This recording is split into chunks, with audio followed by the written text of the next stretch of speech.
Welcome to the first ever Left Past 10 presidential debate. When we reach a point where the debate is no longer productive, we'll go to a normal episode of Left Past 10 to unwind. I was thinking like light rail is a pretty good idea, like light rail. Oh, to fuck move- you. Oh, go fuck your mother, you stupid. I'm trying to. I don't care what people say, tomorrow is too far away. We can leave and they can stay, cause I for one am never gonna change. Ever since I was a kid, knobby knees and lots of lip, I found it hard to listen when they told me to be quiet and to wait. I think they'd agree that's just not possible for me. I wanna shout, I wanna scream, I wanna dance, I wanna sing. I think you are just like me. Let's go see what we can see and sing a little louder for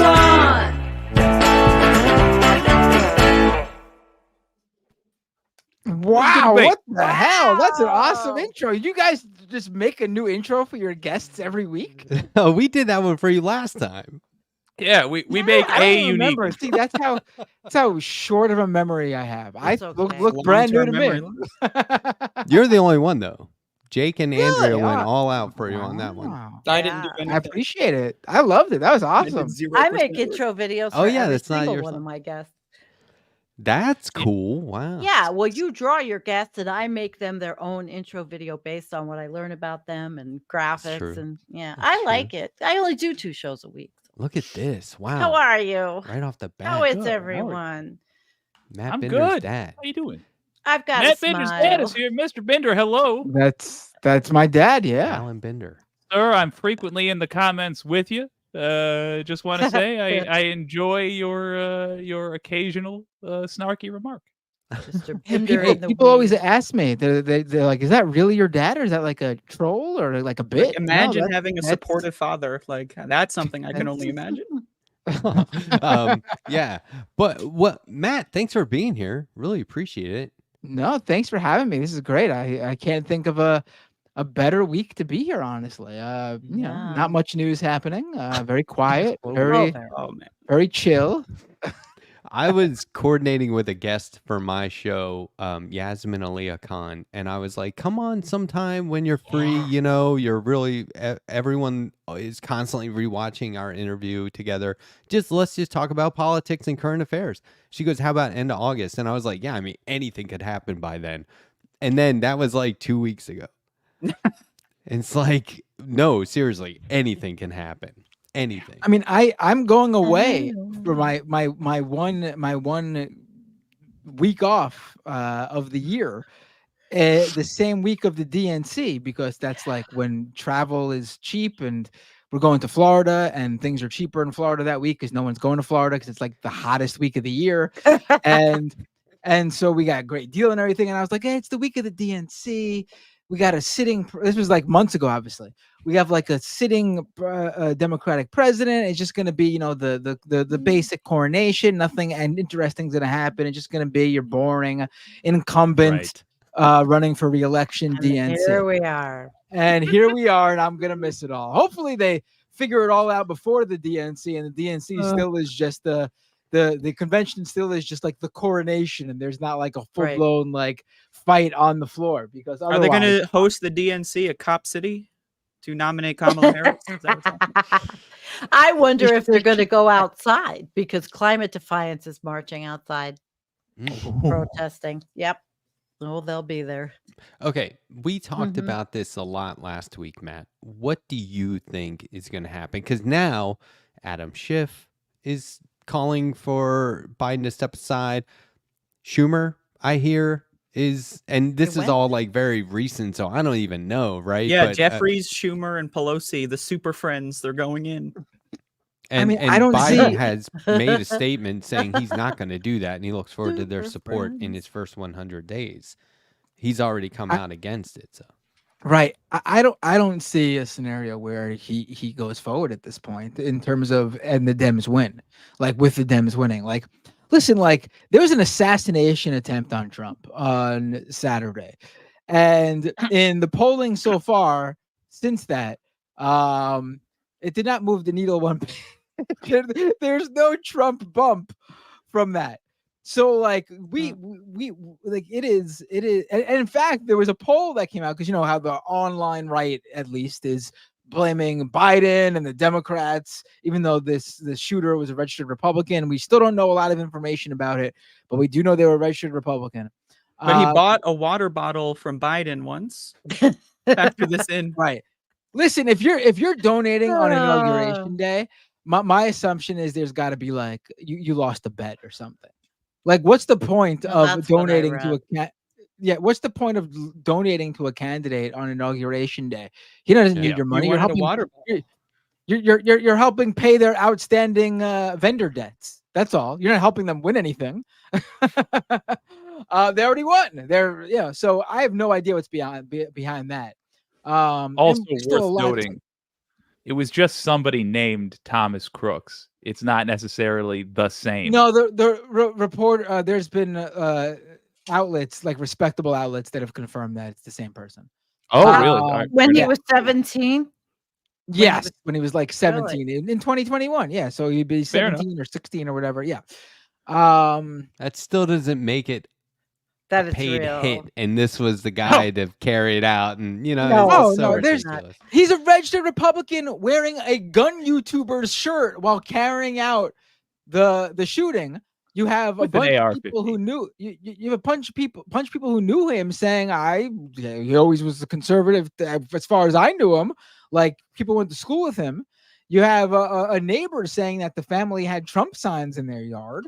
I mean, I don't know what we're gonna find out. This is shooters are always so fucking weird ideologically. It's never just like a straight up like, because obviously to get to that point, you're not a normal person. But like, shooters never have like a straight up like normal, like, I don't mean normal like a centrist or normie, like a normal person ideology. I mean, they never have a coherent ideology.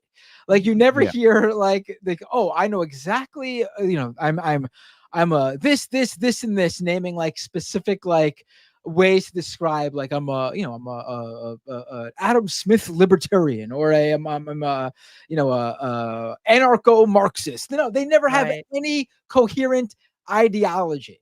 They never do. I mean, unless they're white supremacists, then we know exactly. The shirt. Yeah. Wouldn't it be funny if the guy was like left behind a manifesto saying, I'm for open borders, Medicare for all, a higher minimum wage, and that's we'd how all I'm be in take trouble. Because I mean, it's just ridiculous to even consider. But it's not. It's obviously not listen, I don't know what they haven't. Either they haven't told us, or they literally have not found nothing yet that explains. I just want to say the Epstein bullshit dropped very recently. That said, no, I don't believe that. I'm just saying I've seen those rumors. I don't believe that. There's no manifesto yet. There's nothing we know of yet. No, I don't think. The most recent information we have is that apparently he was Googling like depression. That doesn't tell us do that every day. Listen, based on what we know, I was joking earlier on my stream, because I did an hour before we went live here.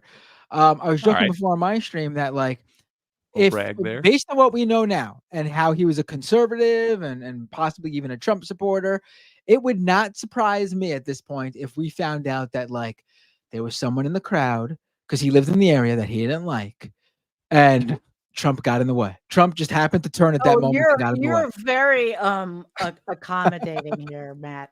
I do want to say one thing about the shirt. I watched the dude's live stream who owns the company, who owns the the shooting gun channel, but he has other businesses, and he's a veterinarian.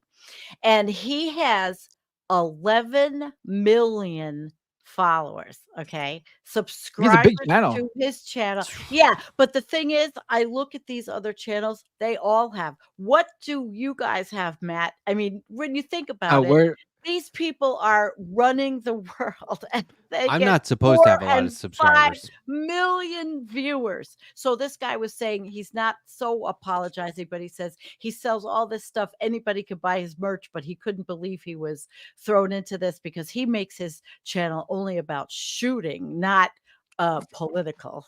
you know, Not From what's what on I the under- other end of the bullets, just Right.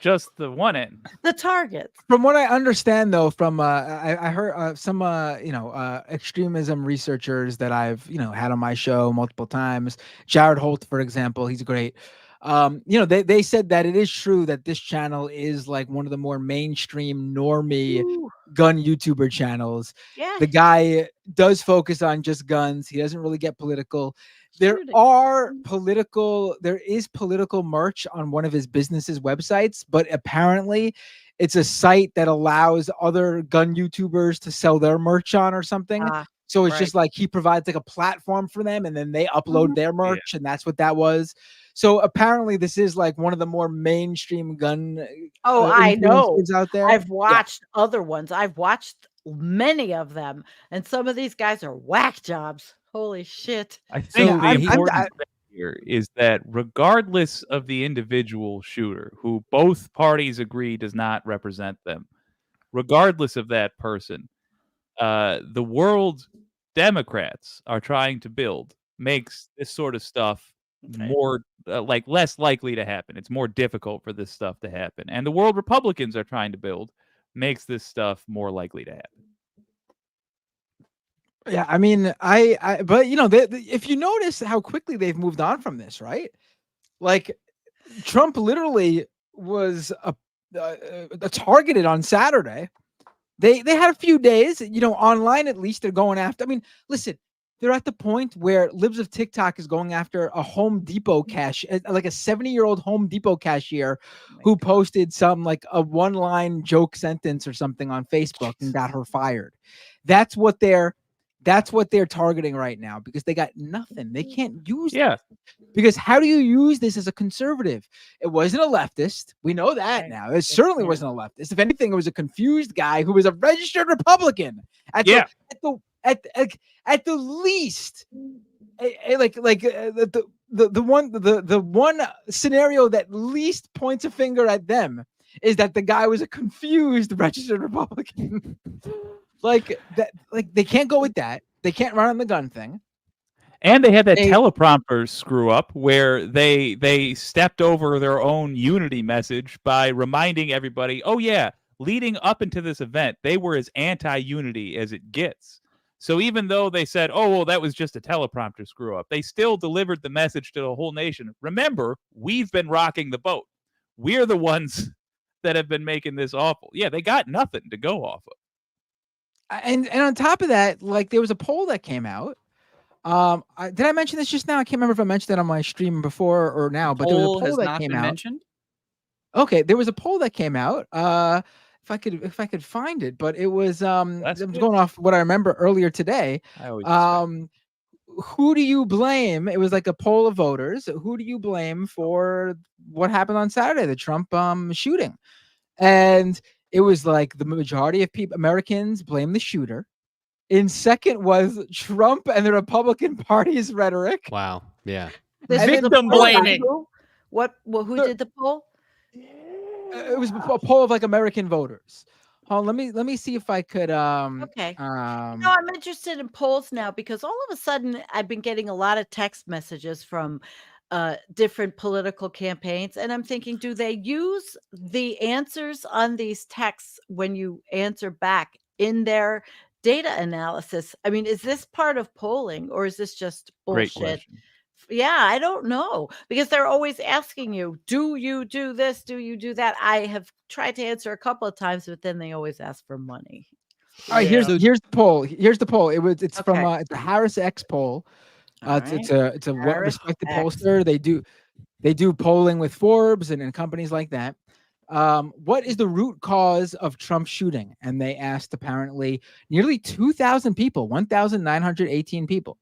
What was the root cause of Trump's shooting? 24% said deranged shooter. 23% said Trump and his own rhetoric. And then 14%, a whole 10% less, said rhetoric of Biden and Democrats. And then I love the idea that someone out there listens to Biden and was like, all right, I'm going to get it. I'm going to buy a gun. We're going on a shooting spree. Joe Biden told me to. Did you hear him say, listen, Jack, it's time?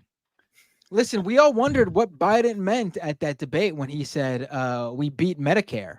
But now we know it was just the code word for this to activate the sleeper cell. That was the Exactly. Wait a That's minute. funny. Can anybody do a good Biden mumble impression like the Can anybody do that real quick? That was pretty good, mean, actually. he was doing Lester. it today where he Lester. was just he No, was no, wait, going, you- no, what we're gonna do anyway. Wait, He wait, did yeah, that all like right, 3 or 4 times. Do end with a mumble. Do a quick Biden impression, end with a mumble, and I'll be a would-be shooter. Go All ahead, right? Bender. Yeah. Wait, what? Wait, hold on. Role What? playing. Do a Live quick role play. Biden impression, end with a Dude, mumble. I can't I'll do be a a Biden would-be impression. shooter. But Oh, okay, here, I'll do it. I'll do it. All right, All right. hey, you go ahead. Folks, I'm the guy that anyway. Better than me. Understood. Except when he talked to Lester Holt. It doesn't make any Folks. sense, is the point. My least favorite thing to do is ask for money. I've been seeing that ad a lot where he's like, but if I you don't could just see send any of $5. This guy's been in politics his whole fucking life. Yeah, Like, I what do you know. mean? Like you love asking Maybe get for a money. different job, dude. I don't know what My to say. favorite thing to do is so- this thing I do all the time. So Give me look, that money. August 19th is the DNC, right? Who's gonna be the nominee? Do you think? And they gotta make the call before Kamala. Really? that, right? Kamala. I don't- Team I mean, Kamala. Mama. I love the police. It's got to Shout be out to Kamala. Stuart Copeland. It can't be. It can't be I anyone. was- It's gotta So be they Kamala. got to do it before, Yeah. but I mean between Kamala and Biden, but they got to do it before the DNC, right? Yeah. Once the delegates actually pick him, it's over. It's done. Unless he drops out himself. Right. Well, yeah, but I mean, why would you wait till after not- the yeah, that's not- convention to drop out? Well, I don't- Yeah, I it's mean- definitely Well, done. he's Before gonna the drop convention. some. He might not drop out, but he's certainly gonna drop at some point. Let's just, you know. Now, I mean, Emma he just Bigelow- announced that he's got COVID. He's got COVID. No. Does that There's hurt a- his chances? Do you think there's he a drops in tiny- the polls? I Look, don't know. He's probably well taken care look, of. Got maybe the. it's a What I will way say of- is, Don't you think It it's is- a way of bowing out gracefully? I've got COVID. I'm going to have long COVID. You don't think so? nah. Well, I'll say one thing Emma Vigeland said today. It doesn't, she said, even if it is Biden, we are voting against Trump. yeah, She does exactly. not want That's why I'm Trump, not and freaked neither out does by Sam. any of this. Yeah, the polling is giving me such confidence because Oh. I'm sick of Elon Musk and his rich buddies trying to buy this election. This was good, but it's not Biden, obviously. It's someone working for him. It That was is a good funny. tweet. I It's liked really it. funny. Yeah. I thought that was funny. Comedy. They should have David Feldman write for them. Boom. They should. And also, none of this stuff freaks me out because all this polling, Trump has somebody shoot at him. Polls come back, they barely wiggle. Biden has diarrhea of the mouth on stage. Polls come back, they barely wiggle. For once, the American populace seems to understand what's going on here. They know Yeah. who Trump is. They don't give a who Biden is. It really, in my humble opinion, does not matter if they replace Biden or not. I think they're probably going to benefit from replacing Biden. But all told, the main pool of voters here is people and how they feel, or people who feel one way or the other about Donald Trump. Biden is Okay. near irrelevant. But the shooting brought out some of the cult behavior in people that I didn't see it in, as I told you earlier. Yeah, The yeah, yeah. one- The shirt, Mm. the one date, the farm. Audience isn't going to know what you're talking about, but yes, Yeah. I agree. In, So in some Sandy- people, it did. Sandy dated a guy who didn't put One anything ever on social media until after the assassination attempt on Saturday, and then he posted this. It's my first date in 3 years. It's like, oh, You really know okay. how to What? pick them. You I really mean, know how to pick them. No, I got fixed up, and I'm never going to. My daughter says block him after I put this in our family chat. Yeah. Just block him. So I'm like, oh my god. So the cult, if he did that, other people got all worked up that are secretly. Actually, it's too bad you found out before you went. That would have been a funny. Oh, God. No. I went on one date. No, I'm not going to do this again. No. What Oh, was you it, actually went out with? honestly? I joined you did- doomer dating. Give me some insight. What would politics aside? Was there anything that clued you into the fact that he doesn't have a soul, or All right, that's he's too mean. got a But like, lot of was kids and a family. It's and not they, too mean. Right, anything off horses, about and him? they like. He's a farmer. I live in friggin' goddamn Hooterville. I mean, somebody fixed me up with him. I said, okay. He paid for dinner. Nice. That was it. Talking. But when I saw that on the Facebook, I was like, holy shit. He's a hunter. You know that they're going to be Did someone say hunter? Trumpers. Yes. Not Not in Biden. Michigan, man. In Michigan, you have a lot. I'm biting it now, but I just want to say not all, and then Inaudible? fill in the blank. People are, I hope, regaining their sanity soon, and I I'm want to gonna give them a start nice using know. inaudible in my sentences. Like I'm just gonna end my sentence. Like if I forget what I was saying, I'm just gonna say inaudible. Yeah, Listen, that when Bitter, I really like that show you did the other Inaudible. Well, anyway, I told this guy who I was before my friend fixed me up. I wrote to him and said, I am a progressive. I was a Bernie supporter. I can't stand DJT, all that. And he still wanted to meet me. We met, but Yeah. forget it. That's because these people are just like they're serial fucking manipulators. They're Like they crazy. think that they can fix you. Like Fix and me. men are eternal optimists when even the faintest possibility of sex is on the line. It would you never could have been like, I'm happen. gonna Oh try my my best to kill God. you with a hatchet, and he'd be like, all right, I can move. Yeah. Well, that's it for me.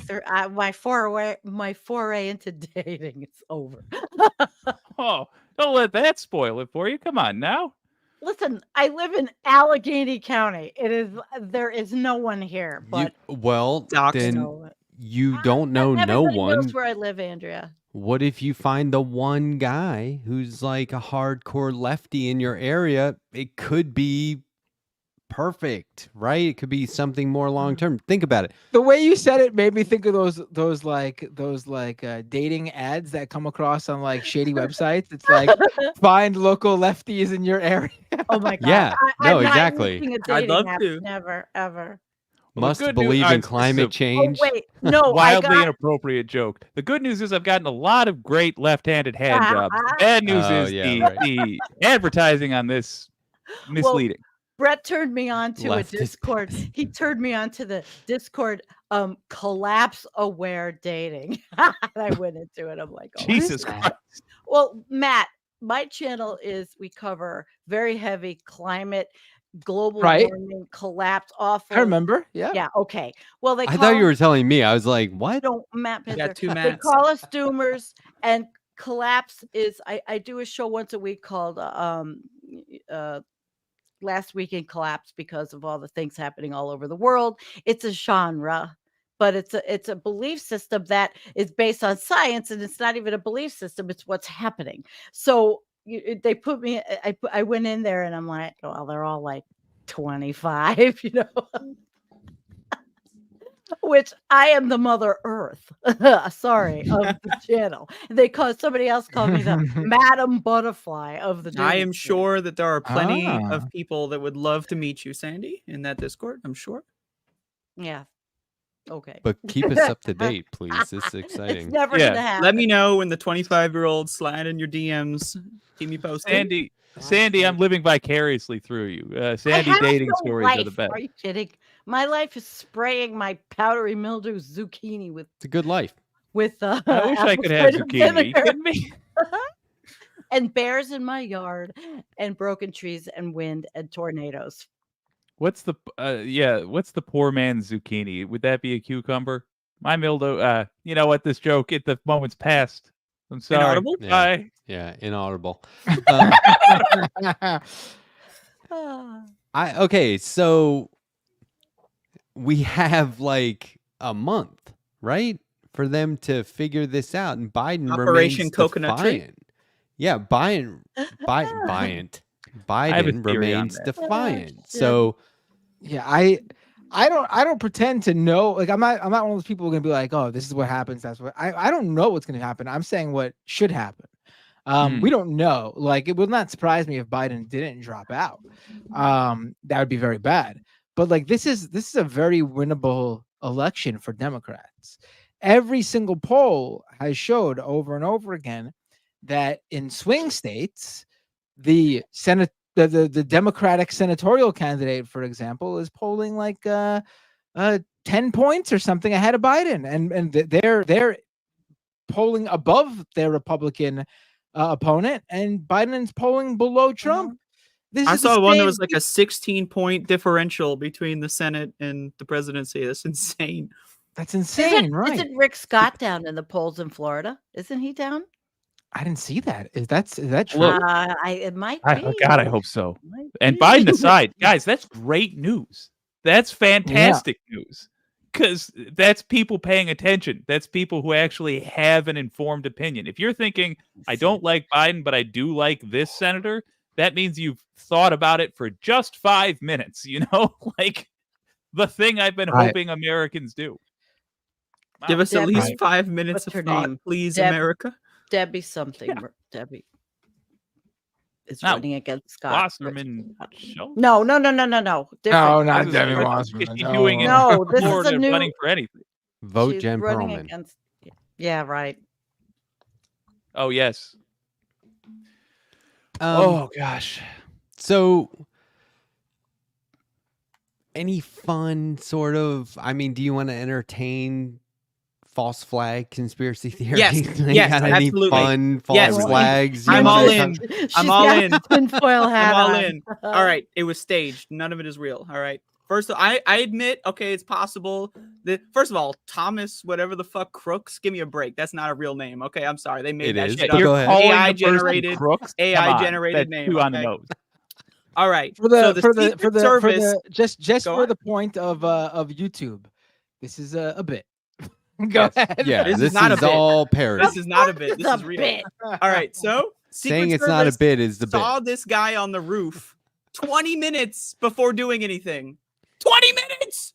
That's outrageous. Yeah. It's completely staged.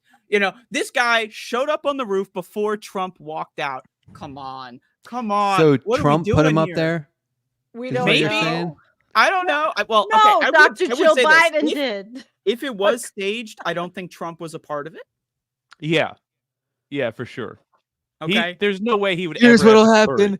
You'll shoot me perfectly right in the ear. I can't picture him. That is funny that they would do it behind his back and then watch him gloat and be like, I'm a hero. And they're like, yeah, oh yeah, you are. Totally. That's kind of funny. I like that, but I'm still not buying it. They made it all up.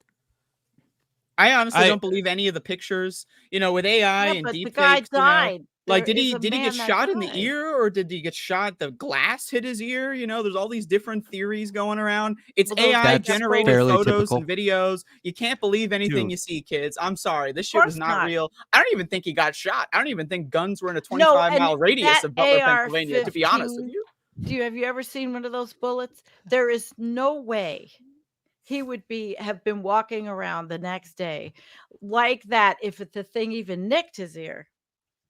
Sorry. Oh yeah. I don't know. It's not gonna happen. No, I do know. Well, I don't think it took off his ear. It didn't even grazed. It grazed his ear. I doubt it. I just don't think so. It did. I'm winning. I think it's the glass theory. I think it's 3-2. Oh, I mean, it's possible the glass, but he was actually hit with something. He was actually bleeding. Yeah.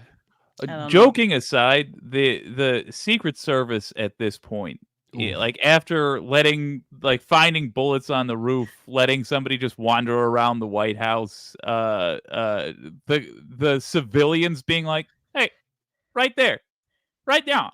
Yeah, it's the cops and the Secret Service guys are pointing their fingers at each other. What I'm not clear on, I haven't bothered to look it up. Are they Secret Service that were assigned to him? Yes. Or these aren't his own guys? They're probably followed. From what I understand, are they sycophants or Yeah, they're his guys. My understanding. The area right around him, Secret Service handles, and then the logistics for the area that was in the shooter's radius was the local police handling it. Mm-hmm. Yes. The buck still, I guess, stops with the Secret Service, right? But also, shout out to the SS.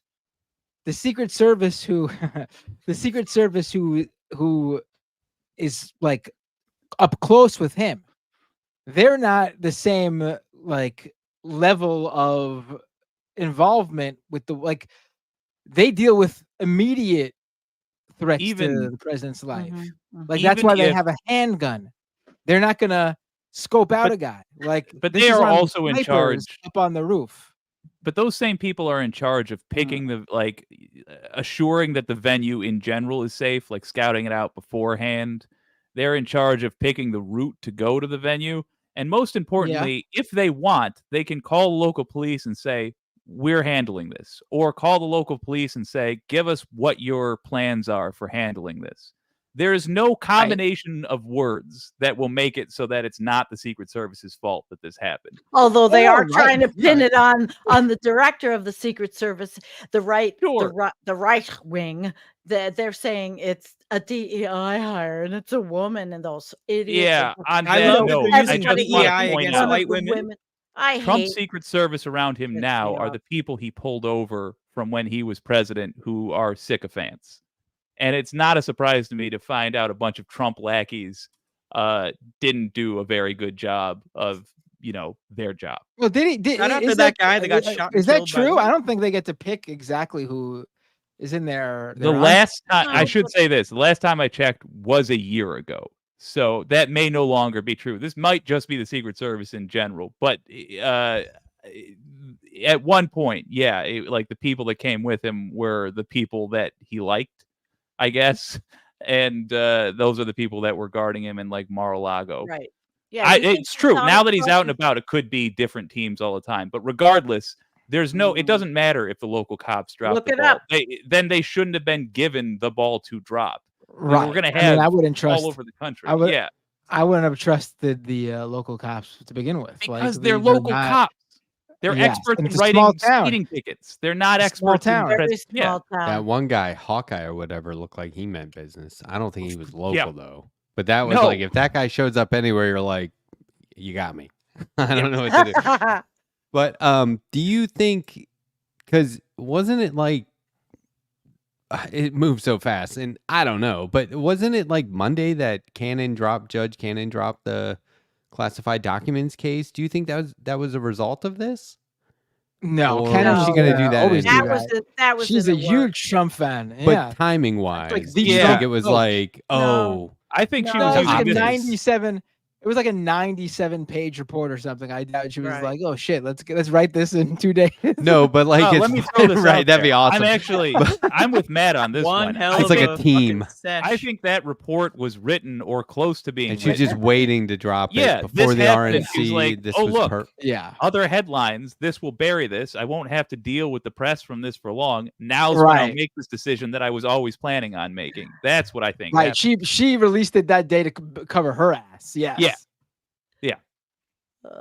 That would be Super funny rough. though if she was like, if somebody was like, "Hey, you got to write this 97-page thing tonight," and she was like, "I hate this job so much. I never wanted to be judge. Why'd they appoint me?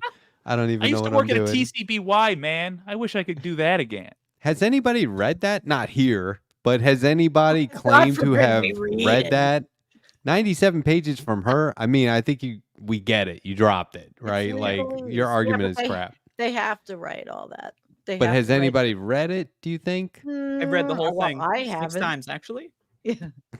And Anything my good? summary is No, it's actually always surprisingly just interesting. She has several stories from her childhood in there about playing kickball. How and it going creative very are well. those writings? I wonder. Very No, it's creative. all- yeah. She talked about how she had a dream one time of Nosferatu, entering her household and stealing her speaker out of her bedroom. Very, very interesting stuff. I would highly recommend checking it out. How much legal jargon is there? Like 97 pages Well, just a seems lot- like overkill. Because they have what they do is they use all the different cases that were decided beforehand. They build all those cases in to it's copy and come up. paste. Well, yes, because Yeah. all of those cases are the justification as to the current decision. That is 95 how pages of every- copy and paste. Well, yeah, but they've got to at least make sense. It's the same thing with research. Everything That's- that you're putting together has, for a new research paper, has to support the argument you're making, and it's the same thing with legal. True, but they also use that as an excuse. So yes, if they are citing precedent, they have to cite the precedent, but a lot of times they will cite more than is necessary and do a more thorough job than is necessary, specifically so that it's 97 pages and nobody wants to read it. It's the same thing as releasing on a busy news day. It's the whole point is to bore us so that we are distracted, or distract us so that we're better victims, basically. You know what's wild? We should be looking at almost all of this, anything that happens, in the context of presidential immunity. Like, yes, anything that happens, you could say, what if this happened and he was president? You know what I'm saying? We should come out and say, what if Joe Biden did order this? Like, no, let's run with that. Totally legal. Yeah, it couldn't do anything to him. Yeah, it was it was for the good of the country. It was for democracy. Let's just assume I love democracy. that Joe Biden ordered this thing. He said, yeah, do a hit, Thomas Crooks. I am calling you personally. What can you do about it, Republicans? Effing nothing. That's crazy. Because of your Supreme Court picks. Does it go that far? Yes. If he calls it an official act, yes, it does. Mind-blowing. That is mind-blowing. No. What the fuck? And we're trying to save democracy? It's kind of already...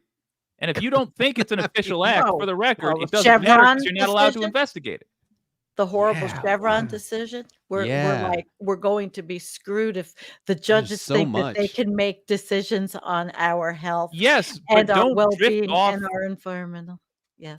I'm just saying this is a perfect opportunity to reach some Republicans. You will not reach all unanimously, but it's a great opportunity to say, if you find somebody, gang, since I got Binder's audience watching, if you have folks who are rattling off conspiracy theories about Biden somehow being responsible for this, ask them, so what?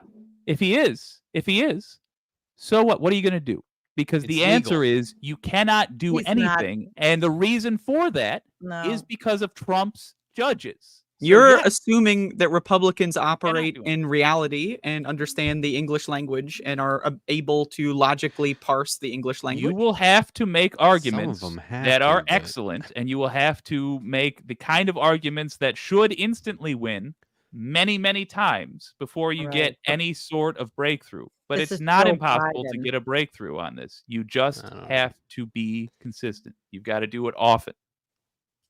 What? Not all. You're right. Not all. Some are just happy to have a bigot up there, and that's all they really care about. Well, because I kind of think like if Trump is president and he has this immunity, he would use it to watch TV and eat McDonald's all day. But if something happened to him, his retaliation, because it's JD Vance. I kind of feel like he's just going to let everyone else do whatever they want with Project 25, and he's not going to have anything to do with it, right? He's like, yeah, okay, do all that stuff. I don't care. I'll take credit for the stuff that makes me look good. Otherwise, I just want to eat cheeseburgers and watch Fox or whatever he watches now, Newsmax. But if something happened to him directly, his reaction is going to be unhinged, right? Like if there's protesters outside the White House and they got to put up barriers, he's not going to walk out there with a Bible and be like, no, I'm the good guy. No, they're going to have firing squads. Well, he's just kill them all, you know. And I think they're going to have firing squads at the border. And if he was president and lost an election, he's still president till inauguration. Yep. Does that mean he can get away with some? Imagine a world where Joe Biden loses the election, but because he has immunity, and then Trump can't be inaugurated, get Vance too, why not, right? Then what do you do? No. State of emergency, Joe Biden becomes president once again. No, man. Did you hear the right discover today that JD Vance has a Hindu his wife is an immigrant? Yeah, DEI wife. Yeah, the Nazis hate him. He won't get the Nazi vote now. Who are they going to vote for? I was trying to get a wife, and I qualified for DEI, so that's what they gave me. Maybe they're the version of us saying, "Well, we just got to prevent Biden. I'll vote for anybody." His kids' names are Ewan, Mirabel, and Matt Bender. I will give you 100 Mexican pesos. I don't know how much that is. I hope it's not a lot. If you can guess the third kid's name, don't you say it, Sid. I won't. I promise. You've heard it before. You've heard it before. I'll give you a hint. You've heard this name. In the context of Republican politics, you've heard it before. You've heard it. That's a huge hint. It's a name that Republicans won't like. You got a guess? He's looking it up. Don't Oh, look you it know. up. And I saw that Ah. little weasel speak. I He didn't spoke today. specify that he couldn't do that. I'm gonna owe this man. I got to figure out how to donate in pesos now. Oh, can I say it? Please. Let me look up the conversion It rate. rhymes with out on the trail. Ah. I'll see you But out on the trail. I got to donate $5.64. Viv, Wait, Matt, you don't watch the Majority Report? Done You should bullshit. know that deep cut. I actually Come on. do not watch very often, honestly. I fully understand. If you're on a show, it's a nightmare to watch it. Yeah, I don't watch this fucking Not even show. on This 2X? This shit sucks. This is the only show I'm on that I watch. This truly. well, yeah, And I used to watch my own stuff more often, but it's I can't watch I- my show. It's horrible. it freaks me out. I agree. only If when I Not watched your my show, show, your I show. would just delete my channel. Interface. Oh my It's God. it's Vivek. Yeah. Yep, Hmm. it's That's Vivek. the name. That's their kid. Oh. And we saw Vivek is his swarmy kid's name. Vivek at the Vivek. convention. I actually did not realize. I would not have guessed that because I forget that's how you pronounce his name. Us Morrowind players are in trouble, man. I keep saying Vivek like the tribunal god I from say a all- fantasy RPG. I barely know tried this playing language at Morrowind, all. but the dice much rolls less kept others. getting me. I was fucking stabbing Oh. this slug, and I kept rolling 0. Well, So- you gotta so, have your character get good.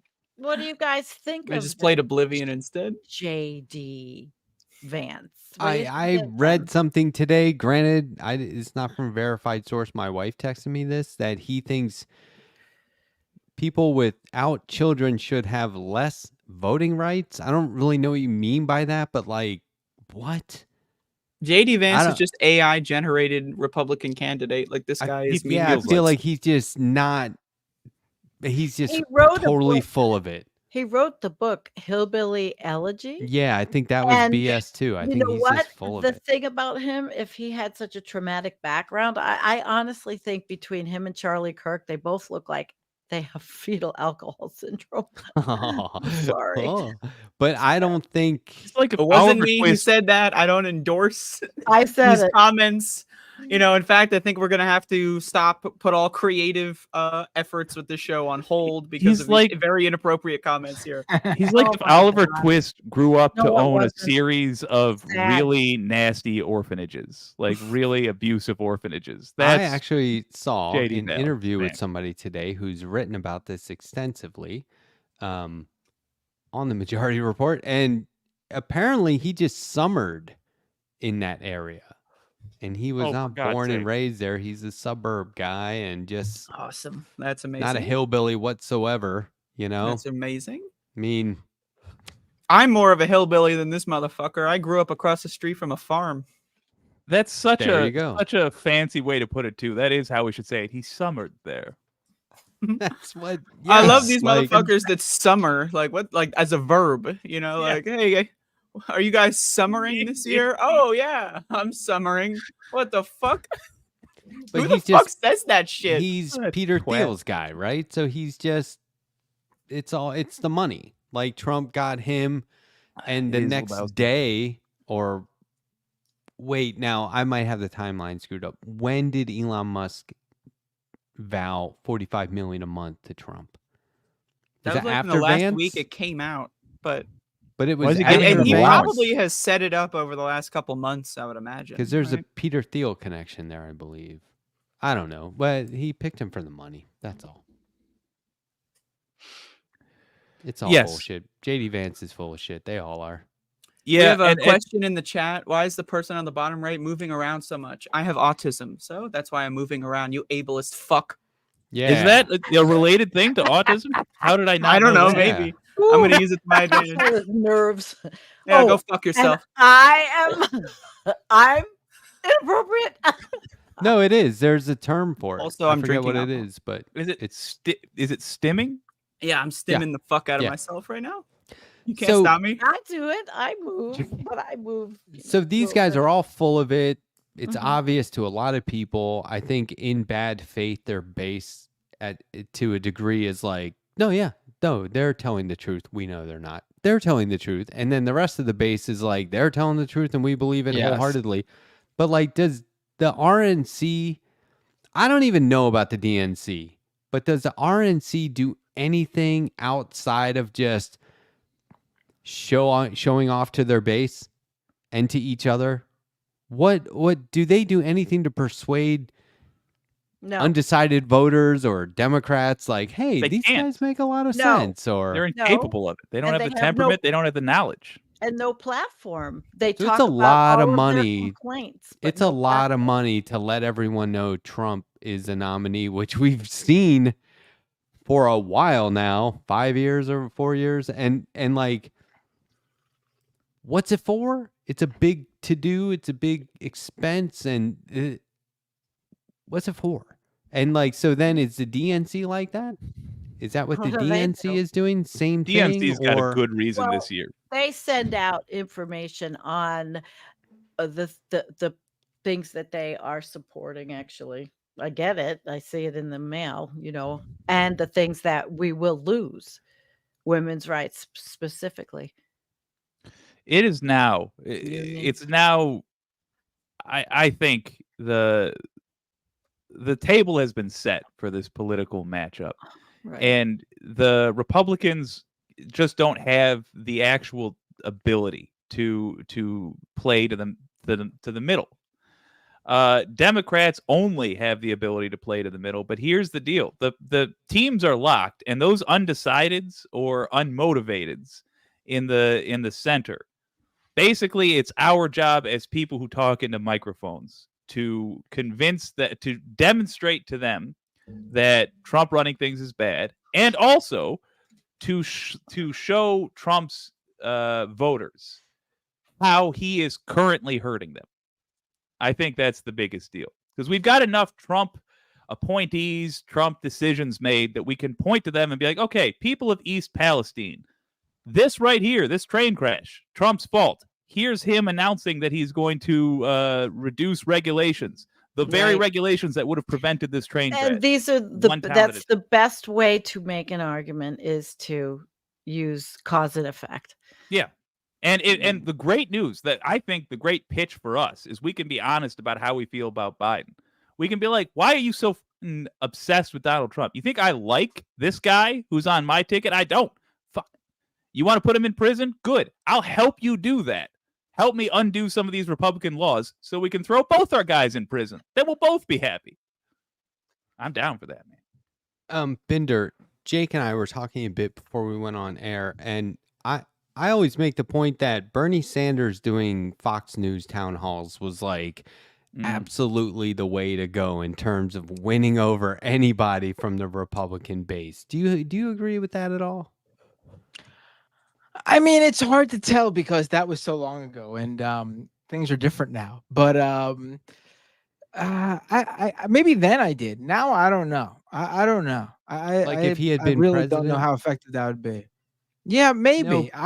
Now, no, but like from then, because he wasn't. Oh, you mean like as a president doing that? Yeah, if it had gone in that direction and had been nurtured by the Democrats, like, this is working, we can win over Republican voters this way, and we can really have unity and a good president and help the country if it was genuine at all. Instead of trying to win over Republican donors. Yeah, and Bernie was the president. What do you think? Would people be like, this is a Democrat we can get behind, or what? Yeah, I don't know. It's a good question, honestly. It's a good question. Crystal ball question. The thing about Republicans is Republicans are addicted to being fucking stupid, right? So they might sign, like, at some point go like, oh, Bernie Sanders, something he said makes sense. But then like their fucking grandma is going to share some fucking bullshit on Facebook, and then they're going to relapse into their addiction to being fucking stupid. And that's ultimately the fucking problem. Republicans are fucking stupid. That's why you can't reach out to Republicans, because they're fucking dumb. They're dumber than dog shit. Like, I would rather like drench myself in dog shit than ever say one word to a fucking Republican. They're just dumb. Whoa. It's not a matter of like, I live amongst them. Like, I know that feels you gotta move. Get the hell out of there. It's not a matter of like what ought to happen or like what would feel good to happen. At some point, there's work to be done. We've got climate catastrophes that we have to mitigate as much as possible and prepare for anyway. And we're going to need them. Yeah, we're going to need the hands. We're going to need what's there of the minds. We're going to need them. So even though it would feel great to just be like double fingers to 70 million Americans, we can't. So we're going to have to do the serious work of explaining to them why. I'd rather wait till they fucking die off, honestly, or just strip them of their voting rights. They're just too fucking stupid. I don't.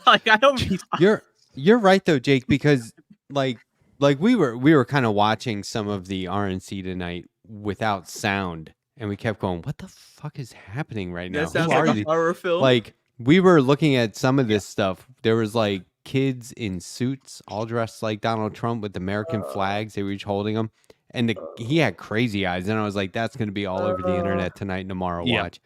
He had kind of curly hair. You'll see it. But like evil Luke Beasley. Yeah, exactly. That's what he looked like. Crazy eyed Luke Beasley. So this is the thing though, like they are voting against their self-interest. They went from early Trump being like, oh yeah, he's going to do infrastructure and healthcare and minimum wage and infrastructure stuff. Week. Yeah, and never did any of that. But they've from what I can tell, totally abandoned any of that. Now they're just like, close the border. Don't take our guns, right? And more than anything else, just Trump should be able to do whatever he wants. Leave him alone. He's our hero. It's weird. It's like sycophant for Trump has become like a reason to be interested in politics instead of policy. That's the thing about this is the thing about politics is like I would argue that 75% of people that claim to be interested in politics have no fucking interest whatsoever in politics. Yep. They're interested in being a fucking idiot. They're interested in following some celebrity on the internet. TV, they're interested in going to these fucking little rallies and saying hello to their neighbors. They don't give a fuck about tax brackets. They don't give a fuck about infrastructure. They don't give a fuck about rights or healthcare or anything. They're just fucking little stupid fuckers, and they get wrapped up into these conspiracies that Trump didn't get killed by the bullets. He's Jesus incarnate that these fucking evangelicals are talking about. They're just fucking dumb. They're dumpster sludge. Let's throw them into the fucking ocean for Christ's sake. That's right. Horrible there, Andrea. Kind of went off kilter a little bit for my tastes at the end, but at the beginning, I was right there with you because I think you're right. About the first part, I think you're spot on. It's not about politics because what they get from Trump is not a policy prescription. They don't get any of that. They get a bunch of culture war stuff. So we have the difficult task ahead of us of either getting them to understand that it is about politics and then have an interest in that, or getting them to understand that they're on the wrong side of the culture war because it's not white Christians versus everybody else. It's rich people and the people they're duping versus everybody else. Or just give them a Taylor Swift CD and let them go fucking worship someone else. You know, like these, like I don't know. We talked about this a little bit when Forrest Miller was on last week. Mm-hmm. Have you guys seen Civil War yet? Matt, have you seen it? I've not seen that yet. No. So I've heard a lot about it. I heard it's quite pointless, but I've not seen it yet. No, I liked it as a movie. I wouldn't say there was like any sort of message there about heads up America. I think it was just a movie, like an action flick. But one thing that I was like, that's probably how it's going to go. If there is a civil war, it's just going to be like no logic. Or, you know what I mean? Like as a movie, you're like, this doesn't make any sense. It's illogical. This is stupid. But in reality, that's pretty realistic. Like, I don't think there's going to be like an organized method of like, oh, it's us versus them. Very clear and obvious whose side is who's on whose side. I don't think it's going to be like that at all. I think it's going to be like, just kind of like people are like, I'm in the war. Oh yeah, whose side are you on? Huh? Who's shooting at me? Shoot back. I think that's what it's going to be like. I guarantee you, if there's a civil war where Republicans are like en masse going around these like wooded areas with guns, they're gonna kill each other. Like we don't even have to do anything. They're just all gonna shoot each other because they're dumb. They don't know what the fuck they're doing. If there was an actual civil war in America, I promise you, 80% of the population would go about their daily lives as though nothing was happening. I just sit at home and play video games. Movie theaters I'm not wouldn't going even out close. this civil fucking war. Give me a break. Dude, you should watch this movie. You should watch that movie. They're coming to get us, Andrea. They're coming to get us. Yeah, feel free. Okay. Please go ahead. By all means. Well, Midas Touch made actually a good quickie that I saw on the internet, and it was all of Trump's cabinet members, and they showed like Miller, bunch of them, and these hideous messages that they said. It was actually pretty good. It's not going to sway any of the Republicans, but it was just more, support that the cabinet is going to be hideously horrible. So we better strap in and get ready. I'm going to strap in the sense that I'm going to put my seatbelt on and drive up to Canada because I'm not dealing with this horse shit. I'm telling you. Do you think we'll have the same, no. We have more voters than ever in 2020. Do you think it'll be like that? I have no if idea. Biden is on the ticket, I would be shocked, honestly. But yeah, but women are coming out. I know that it's going to be a very heavily good shout outs to women that come out. Even though the Supreme Court has already done so much damage, I think that the women's vote is definitely in play here. Matt, have you heard anything about and young women crypto going up as soon as Vance was picked as an nominee? Oh my God, Bitcoin! What? Is going through the no, roof. I mean, I don't know if it's hard to tell with stuff like that. It's hard to tell with stuff like that because it's the whole market is so propped up that this could be anything. Like just a few players have such outsized say, in the way it goes. Could be I don't literally know. just Peter Thiel being like, okay, now make the market go up. Someone like that. Yeah. There's more to it. I think they want it to be a worldwide. It's already used in countries. Ecuador, don't they have Bitcoin as their national money now? No, that's fucking El Salvador. El Salvador, sorry. It started with an E. That's my mistake. Fair. That's good. But I do think that's more of a thought pattern too, Yeah. And I'm not going to Canada. I'm not going anywhere, but I wouldn't go to Canada because it's got winter. I would go someplace without winter. I want to be in permanent winter. I'm going to go to Antarctica in like 10 years. Once climate change, warms it up a little bit. Yeah. Like it'll still be pretty cold, but warm enough to live. I'm going to Mexico or something. Mexico is not going to be habitable in like 30 years from now. I'm not going to be habitable in 30 years. What are you talking about? That's true. Look at that gray hair. No, I'm not leaving. I'm not leaving the communist state of New York. I was looking at the next 25 years. Although the Buffalo news station had a stupid piece that, could New York change? Could could it become a red state? And I didn't even. Yeah, fucking Kathy Hochul is such a fucking piece of fucking human fucking garbage that she's gonna lose the fucking governorship in New York. Like we thought Andrew Cuomo was bad, man. Like Jesus fucking Christ, Kathy Hochul he was bad. He would be just as bad. She doesn't have a politically astute mind. She doesn't have a mind. Andrew Cuomo was a skeevy operator. He's like a fucking Kevin Spacey in House of Cards type motherfucker. Yeah. Well, no, that's Kathy a great Hochul is just a fucking idiot. She can. Is this another tie being what? She's the corporate person, and that they gave a lot of money to the Buffalo Bills to build a stupid stadium here. That the Pagulas something. Well, the Pagulas own it, and they're billionaires, and the state's giving a lot of money for that. But then, first of all, Buffalo, that's disgusting, and Kathy Hochul is a stereotypical neoliberal. It's mad. Second, I was going to ask if you guys all want to do some hopium with me. What do you got? Absolutely. I just thought My fantasy is Oh, that yeah. the Democratic Party will split from the genuine progressives in some way. I'm not saying that will I'm not saying you're saying that will definitely happen, but if it happens, how do you, as people who follow this stuff, foresee that happening? What's the most logical way you can see a split between where basically the Democrats become the new conservatives? Well, we have to change the way the party system and not have a duopoly.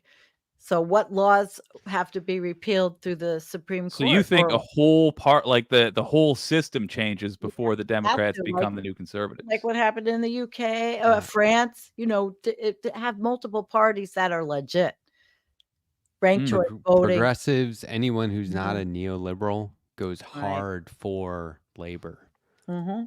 and union organizing. Although And the Teamsters guy the head of the Teamsters spoke at the Republican convention, and he made a What a speech fucking piece of that garbage. they had to have hated. Oh, they I did. I mean, it was They like, did. did he go as a subtle joke? I mean, it was Well, he they was also praising like fucking Josh Hawley like on the same ugh, day too. So it's like God. this guy's just an incoherent bastard, you know, like he might be good in some capacity, but like I don't know, man. Like But the Teamsters giving funny. RNC any legitimacy. And then you have motherfuckers who are like, Sad. "Oh, but this is good because of right-wing union members are going to feel seen." Like first of all, you're a right-wing union member? Like Jesus, like what? There are. My ex-husband Right. is a Teamster, and, yes, and he turned into a right-wing clueless moron. Thank God my I daughter don't know, yells at man. her Like all how the does that time. even fucking Jimmy Hoffa wouldn't let that shit slide, I'll tell you that. I'll rattle mine off super fast. I think it's as simple as Republicans lose en masse coming up in November. Like if we actually did flip the House, and if we got the House, the Senate, and the White House, regardless of who gets it, I can absolutely see the Republican Party just collapsing,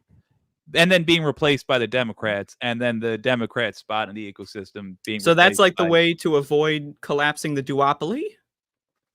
Like we maintain a duopoly, it's just that No, I we have think it's a different I think thing? it's That would be unrelated to the collapsed. duopoly. Okay. What do you guys think? What's the most likely way that we have Democrats becoming the new conservatives and a better party replacing the becoming. Democrats? Well, I mean, like, I would argue, like, Democrats are, like, the conservatism of the Democrats is a very, like, interesting type of conservatism, versus the Republicans that are just, like, they're really not even conservative, they're just fascist. Like, they're progressive in the sense that they progress toward fascism. They're not really Yeah. conserving anything, right? Whereas Yeah. Democrats are actually trying to conserve, like, the liberal kind of world order type situation. So I think that like that is probably going to be like the mechanism of which it would shift. Like Republicans are just advocating for like mass change on a large scale, and Democrats are literally trying to do the opposite of that. They want to conserve this current system. So I think that that would be the way to go about it, or that All that right. would be a way to go about it. That's what's currently happening. So I think it's going about and good. I would prefer just an honest argument with Democrats. I would be less angry with the Pelosi's and the Schumers of the world if they were just out as conservatives and as like, friendly opposition. Like, yeah, we disagree about how the country should be run. And now that we don't have to pretend like, now that we've got amicably divorced, we can just be much better neighbors than we were living in the same house. But what if progressives did everything in the context of pro-labor? Like from now on, everything they do is for the workers. I'd love that. Like everything they do. Wouldn't that And create the like a really environment? stark contrast? But yeah, but for workers. I think Like I just would have everything, issues no with that. matter how ridiculous they say, this is all for labor. Would that not create the starkest of contrasts between Democrats and the left? It You know would, what but I it would mean? lose out on what being a leftist is about. I think yes, it would be a smart Pro-labor. political move in the short term, but we're not just about what happens when money is exchanged. Now it's Sometimes time we're for long term. What do you fair think, enough. Matt All right, Binder? asked and answered. Never mind. What do you think, Miss- Matt Binder? Mr. Give Binder, us- what do you think? How do we see this beautiful future? I'm at a loss for words right now. I've been saying that we really need to get past November to even be able to look past our current situation. Like, I feel like everything from activism to even like policy to even like electoral politics beyond the presidency has been stuck looking at the possibility of Trump winning in November, that everything else just been pushed aside. Like the complete focus, everything now. Like, just think about how much Israel and Gaza was being covered, at least in our world, like in our political bubble. And then all of a sudden, over the past like month or so, even that's that unavoidable thing happening, current event happening, is pushed aside in terms of this discussion about yeah, I mean, obviously we have people covering it, but I mean, in terms of like the greater discourse and conversation, like it's just the obsession right now is over whether Biden will be the nominee and what happens if Trump wins in November. And respectfully, I think rightly so. Yeah, well, I guess in the news cycle. We do tend to do that. It's hard to argue with that one, right? At least, at the very least, if not rightly so, at the very least, like understandably so, because you know, any plans you have evaporate if Trump gets in office. Then it's like, okay, we are now the resistance. Let's start from scratch. Binder, do you think, like, sincere question, I get this from I sense this from a lot of people that talk about November, right? And the upcoming election. Is it scary to you? Does it make you fearful, like, in a way where you're just like beyond this typical dread that we carry around about literally everything that goes wrong every second? But like, is this like, yeesh, really scary? It's really hard for me to tell, like, what if it's even like sensible to even be thinking that way. Like, I don't know. Like, it's a lot of people are scared. Like, the idea that Trump can win is absurd. Let's put it that way. It's ridiculous. Like, that we're even here in this position. Like, it is ludicrous. Like, he has not expanded his base. This is the Democrats' election to lose. They have all the issues on the table that can win them the election, and they're just, to me, the perfect encapsulation of the moment we're in is that moment at the debate where the topic is abortion, and it's Trump's got nothing on this. This is the issue that has caused Republicans to lose over and over and over and over and over again across the country. And what does Biden do? He pivots to immigration, the migrants, specifically a case where a migrant murdered a girl, a woman. What are you doing? The record, like, what was discovered? It wasn't even the migrant, but yes. Really? Wait, what was this? A migrant was accused of that crime, and then, if I understand correctly, it was later discovered, nope, wasn't them. But regardless, it doesn't matter if that was what happened or it wasn't. Right. It's so stupid to even bring it up. It's even more ridiculous. Yeah. I mean, I remember when that happened, I like face palmed on air while doing the live stream. Like, what in the world? Like, how does that happen? Like, it's a perfect encapsulation of how this is going. You have everything aligned for Trump to lose, for the Republicans to lose, and they're teeing it up to reelect Trump. And they're the party of extinction, human extinction. They really are. They literally are. At a hastened timeline than we're already on the trajectory of. Here's what freaks me out. I actually thought J.D. Vance was supposed to be the main speaker tonight. Maybe he wasn't, but the keynote speaker was Thomas Homan. No, J.D. Vance is supposed to speak. Wait, whoa. Hold the phone. I'm sorry. No, he's on. He's on right now. J.D. Vance is on right now. Oh. Did you say this guy's name is Homan? Right now at the RNC, where the RNC, by the way, which is referred to as the Super Bowl for Grindr. and we have someone speaking at the RNC named Holman. Is that man. correct? Yeah, Did I this is understand this is the author of Oh, Project that's such a good phrase. 2025. I Yeah. believe this is the guy that made the comment about this will be a bloodless war if Right, the the left super fascist. allows it or whatever. Yeah, They're Remember letting Robert. this guy speak. He was a Good. keynote speaker, so Of that's course got he to is. tell He's- you he will and be Trump in was the recently administration. saying he isn't necessarily behind Project Right. Once again, 2025 or do the doesn't know what it's Democrats' about. job for them, Lying. and I've never heard plaster of this Project everywhere. 2025. Project 2025 leader, keynote speaker at the RNC. They are behind Project 2025. Hey, by the way, let's look it up together. Once again, beat the Taylor Swift on the most searched item on Google. Good. Well, this guy he'll be in the administration. You know, yes, Mhm. certainly. What one decent thing about having such pathetic opposition to the Republicans for so long is that the Republicans are forgetting how to hunt.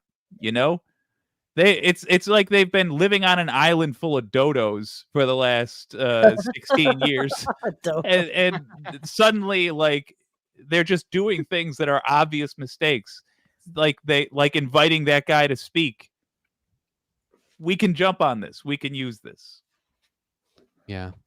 It freaks me out also that there are people in the DCCC that may very well be saying out loud on a daily basis, don't forget, guys, we raise more money when we're not in power. You know what I mean? Like, I that's a hope kind of not. like cynical. You mean the Democratic Congressional Committee, whatever Yeah, they like their the- consultants are yeah, always there's the like, we PS make more money when we're losing. Or, idiot. you know, Well, yeah, because then they can use all these that's what I'm saying. They both want to use it. lose. That's The what I'm fear- saying. Like, the fear tactic for money. yeah, I'm worried both that they sides. don't care if they win, and this isn't. That's pretty fucked up if these people don't care that we don't have that. I mean, Trump how is do in you office for explain this like terrible Manufactured messaging? consent. They don't have The a Democrats messaging. are the Democrats because they're losers. And it's not necessarily that they want to lose, but they're in that position because they're losers. Well, they haven't strategized like for 50 years. I got thoughts, but I'm sick of talking Not- over our guest. I've been doing that a lot. What are your thoughts, man? Why is it that these Democrats behave the way they behave currently? Why are they so bad at beating this guy? Because there's nothing in it for them other than like all Democratic politicians care about is getting themselves, like the individual themselves, reelected. I mean, that's what it comes down to. But that's like the whole system reason they're in. Yeah, like the whole reason you're seeing this blowback against Biden. I mean, yeah, there's probably some of them who really care about Trump, but if you look at who's the loudest among the people who are telling Biden to step down, are the people who are in the position where they have most to lose, i.e., their seat. They're the ones who are coming out with force, telling Biden to drop out. Like, just because they align with what we want, like, yeah, that's good, obviously, but why else would Bernie Sanders and AOC come out and be like, yeah, we spoke to Biden, he's not leaving, we're all for him. They have nothing to lose. AOC and Bernie are in safe seats. I hate to say it, but it's partially what's driving their like. What? You mean Tina isn't going to win against AOC? Yeah, like they're not so worried about their own campaign. Which, listen, I do think Bernie and AOC aren't examples of like only caring about their own seat. Obviously, I do think they care about Trump losing. But I do think there would be a little bit more urgency on their part and everyone else's part if every individual in the Democratic Party were going to lose their seat. Like, I think, Adam Schiff is coming out because he's trying to run for senator. He's not an incumbent in this race. And the Republicans hot on his tail. Like, it's not a guaranteed victory in California. I mean, California. Insane. Yeah. I mean, so that's why he's coming out. He doesn't want Biden to be a drain on his campaign. If all Joe Biden guys, is like Hillary Clinton, but so much worse. I don't know. I just disagree with that. I don't know if you can be worse. Policies. He had better policies than some of them were better than her. I do not want to not like her. fantasize about what it would be like if Hillary was Nope. president. I We don't do care. not. Hillary's gonna be I think Kamala's we can VP. avoid that. Oh God. I'll float this out there. I think Democrats didn't care that they were basically a bunch of losers until recently. And the reason why is because as much as we yell at them, they did win about half the time. And that's all they ever needed to keep this system going, where they have this money funnel coming in. There's this robust system of political people whose job it is to get people elected that's bloated, and there's way more of them, and they're way more paid than they should be because of the way things are set up, until Project 2025. And finally, just then, they realized, oh, Nancy Pelosi, might be in a firing squad if this guy gets elected. Oh, God, me, Chuck Schumer, I might go to prison if this guy gets elected. We have to actually take this seriously. And suddenly, they're scrambling and they're panicking. They're like, oh, polls really say Biden can't win. Oh, God. Whereas you have progressives who were, singing this song a while back, like, yeah, and then you guys insisted this be the guy. You screwed over Bernie. We knew what we were getting into. Now we're buckling down. We already knew these were the stakes. So I think you just have a self-interested class of soft people just catching up. And I want to stress, I don't care who's right. I don't think there is a right. Is Biden the guy? Should we have somebody else? I honestly don't think it matters nearly as much as people are saying, other than to say whether Biden stays or not, he shouldn't be the person out there making the argument against Trump. Get somebody who can string a sentence together to go out and be like, okay, just reading what Project 2025 says, and that's all we have to say about whatever questions you have, because it's the only thing that matters.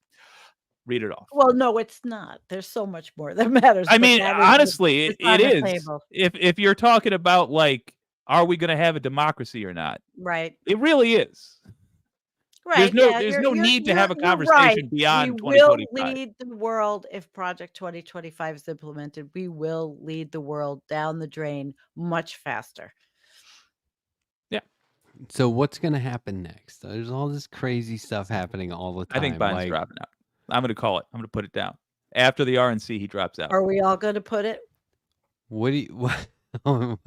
we got a bet now. I called it weeks ago. He's gonna get out. I've lost that bet. But Matt Bender, what do you think? Crystal ball time. I honestly could not even. I think we're closer than ever to the possibility of him dropping out, but I have no idea if he's actually going to do it. Are you on MR tomorrow? I am. Okay. I can't wait to hear you and Emma talk about this. Yeah. Also, I don't know if you know this, there's a little bit of a beef going on between myself that's true. and the Majority Report. Are you aware Is there? of this? What happened? I missed this. No. Let me interject for a moment here. Majority Report has been threatening this show.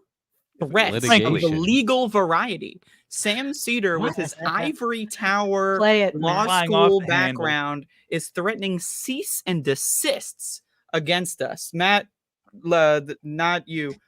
Play the clip. Yeah. I can't wait to send the letter hack a cease and desist about John from San Antonio. Oh, so unbelievable! John from San Antonio has been coming on this show to cover elections and talk about progressive races and stuff like that. And he always calls into the Majority Report to talk about it. And check it out. What's the matter? Letter hack's not streaming right now? Ooh, burn. It's pretty relentless, and it's been going on for personal attacks. It's been going on for like months now. Yeah, it's been going on for months, and so unrelenting. On the one hand, it'd be kind of interesting if you mentioned to Emma. I'll be looking at her eyes to see how much they roll when you go, yeah, I was with the letter hack on a show last night. I just want to see her reaction. But beef aside, I think it'd be very interesting to hear hers and your thoughts about Biden dropping out, because anything can happen between now and then. She said it today. She's been super on top of that, more so than than anyone I've seen. She's been like getting fired up. She's coconut pilled. Yeah. Yeah, but I love her. You could tell her that. I'm with her. I've been following her, and I think she is got a lot of wisdom. She's great. Yeah. Yes, she does. And she motivates me to think clearly. I like her. Does anybody else feel like it's just like you cannot relate at all to people that don't follow this stuff? Like, it's so hard for me to imagine no. how I shut down. Yeah. I shut down when people are like, a friend of I mine don't follow said, politics, dude. a friend of mine said, you talk a lot of shit about Elon Musk. Why do you hate him so much? And I was just like, I don't know what to say, dude. I don't know what to say. So I said, why don't get it? If you don't get it, you don't get it. Why don't you not like him? You know? Yeah, I said, so why do you like him? And they're like, And I was like, yeah, okay. So you don't have anything. But so why do you have no opinion? At least if the person's like, I love Elon Musk, I can be like, well, you probably watch a series of con artists that. But if you have no opinion, he was trying to figure out why he should hate Elon Musk. Oh, and I'm like, and you're giving him the primer. but I mean, also, like, why don't you know? Right? Like, it sickens me that people think he's a genius because he owns Tesla. He's not Tesla. He bought a fucking company that was already relatively successful, and then he did reputation laundering. So now dumb fuck dummies think, oh, Elon Musk is like a super genius because they're like, you know, I mean, I don't want to shit on your friend or whatever, but like, fucking, like, come on, man. I am, well, he's not terminally online, so that's good. But I am silver lining. I am working on a comic strip. I've written about 7 of them. They're 4 panels each. It's called Baby Elon. And it's about Elon Musk as like a little kid basically doing what he does now, but amongst his friends or like other kids. My God. Well, and he doesn't have friends. Let's get that out of the way. And in that context, you're like, what a shitty little kid. But he really does this stuff as an adult. You got to have like life. a section where he figures out like the idea for X.com because he's had this idea for like 30 fucking years. So you have to have the X.com origin story. Like he's playing Mega Man X on Super Nintendo or some shit, and he's like, yes. X comes up a lot because that's he's a one-trick pony with that. And there's one where like he comes upon his friends playing tic-tac-toe, and he's like, hey, what are you guys playing? And they're like, we're playing tic-tac-toe, Elon. And he goes, I just decided we should call it X now. And they're like, but the game uses X's and O's. What should we do with the O's? And he goes, just make them smaller X's, stupid idiots. Because every strip ends with him calling everyone else stupid idiots. Or like stupid poor people, you know, stuff like that, right? Like he's a real dick. But it's the point of it is to make it like it's really horrible and absurd when a little kid does it, but then you just have to think for a second, he really does this stuff in real life. But it was that conversation I had with my friend that I was like, we need to be able to illustrate this in a way that cuts through all of the marketing and the misperceptions that he's some sort of a genius inventor or whatever. No, but he does have a lot of control. He has Starlink and SpaceX. Which there's one where he Starlink, comes up. We're beholden to Starlink. He comes upon these kids and he goes, hey, what are you guys doing? Huh? Nothing? Oh, cool. I've just been spending all my money. And they're like, your money? So how'd you come up with this money? He's like, from my parents, you stupid idiots. And that's like the end of the strip. But like, oh, and he's always got like dollar bills falling out of his pockets and shit like that. But it's just, you know, and then there's one where he's like mad about immigrants and they're like, isn't your family from South Africa? And he's like, yeah, but we're white, you know, and it just ends like, you know what I'm saying? It's like, we're the good kind. So my favorite Elon Musk story is that he would go to these like Hollywood celebrity parties and he had like aides or whatever that would ask women out on his behalf. Yeah. So you gotta have that. Do that. I gotta do that. You gotta have like someone like prom or whatever the fuck, you know, like, hey, Elon really likes you. Like, There's one where he buys this kid's science project and he goes, why you think my, self-propelled or my energy generating turbines are a good idea? And he's like, I don't know about that, but I need a science project so I can win this contest. And they're like giving him first prize. It's just this kind of stuff that I just want to put it in the context of kids did it.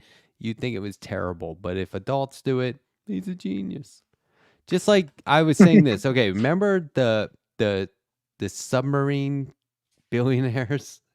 Yeah. Yes. How could you forget? How could you fucking forget the most? He's talking about colonizing the moon right now, and I can't wait for him to try that. The same jerks. So, okay, so one of the guys that perished in that venture, his son, if you'll recall, was on Twitter getting into like Twitter fights with Cardi B.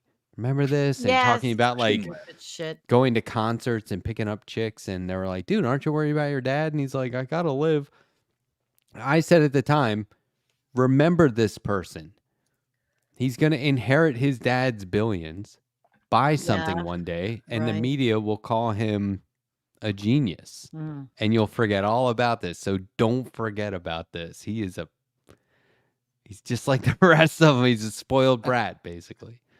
And also, just to be clear, like Starlink fucking sucks because, like, I understand, the idea, let's get internet where people can't get it. But like the execution of Starlink in space debris is absurd. Sure. Like they're fucking up the orbit of this planet for no goddamn reason. Yep. And then they're also having the audacity to like hold like, certain areas like by ransom or extorting them, like Ukraine, like Elon wants to hold it like by ransom. Like, oh, you got to pay us a certain amount of extra money or whatever. Otherwise, now that you need us. Yeah. Just like with California, waited till he had exclusivity and then was like, well, now I'll be a D-bag. That's our system. Yep. We're not a great country at the moment. Working on it. That's a really accurate statement.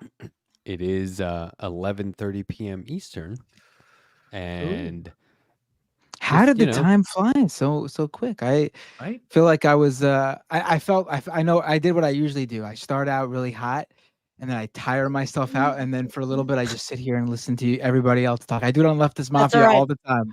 We are all awake tonight. This is a very animated night for us. Yeah, I am 3 beers in, so I'm 4 actually. I think I'm 4 beers in. So it helps us to have a guest. I mean, it really does. Like, I'm glad to be here. This has been great. I could stay for another 30 minutes. Why not? Let me fling one more hypothetical at Joe. Let's do it. I also have an announcement at some point. So. Yes. Yeah, I want to hear that. Let's get that. Let's get to that. I don't want to miss the announcement. Let's get that announcement. Yeah, well, I mean, it's not. I'm not. I'm just bragging about some shit I bought, but it is really cool. I want to hear about it, man. I'm more interested in that than the thing I was gonna say. All right, so hold your horse. It's not cooking. Does anyone have a horse? I got a horse. You have a horse. You live on the farm, right? Yeah, okay, there's a horse. I just told him I don't. My neighbor does. I said, chill. It's fine. We've got lots of horses. So I have a question. Is anyone here familiar with SpongeBob SquarePants? Never heard of the guy. Yes, I do. You know about SpongeBob SquarePants? Yeah. All right, so SpongeBob SquarePants is a cartoon. Yeah. What? And the first season of SpongeBob SquarePants used a lot of hand-drawn materials. And I purchased one of these hand-drawn materials here. Yes. This is an original production background from SpongeBob SquarePants of Plankton's record player. Oh, look at this shit, man. Look at that. That's really cool. You can see the brush strokes. There's a lot of reflection on here, but you can see the brush strokes. Wow. Look at this horse shit. Yeah. Well, it's signed in the sense that they wrote on it. Like, It's your art. I love it. That is so Where's great. It going to go? Where are you going to put it? I don't know yet, but I'm dying. This is my big announcement. This is the coolest thing I've ever had. That is the coolest. That's a great one. That's a great one. Like that's this like reflection is absurd. It could have been like some like middle of like action shot, but that's a great the framing of it. Yeah, this is Plankton's first episode. So this is the first episode where Plankton the character shows up. That is awesome. That's Wow. great. That's great. It's both a production background that's hand painted and the animation cell of Plankton himself. The only thing it's missing is the disc for the record player, but one day maybe I'll track it down. But also, I have a secondary announcement because you don't have to say this, but I'm dying to know how much that cost. I just don't have tell you later. an idea of. I'll tell you later. I've been getting into animation cells, and I also Jake will appreciate this one. I got myself a Ten Shinhan. Shout out Ten Shinhan. Tri-Beam, let's do it. So I've been getting into animation cells and production stuff. So that's my new special interests. So that's so my announcement. Cool. I love it. I've bought some original art, and it is the coolest thing to have something that for me it was like they used it in the car. I've watched these cartoons for my whole life, and these are the actual production equipment they used to create the cartoon. It's amazing. Like that's so cool. You're gonna get art, so it has to be kind of like a reasonably affordable hobby, right? You're gonna do more. I know. If the show takes off, I know. We're trying to have Matt Binder here propel us into that, stratosphere where we can afford all this stuff. Hey, I don't know why everyone thinks that about me. I'm trying to propel myself.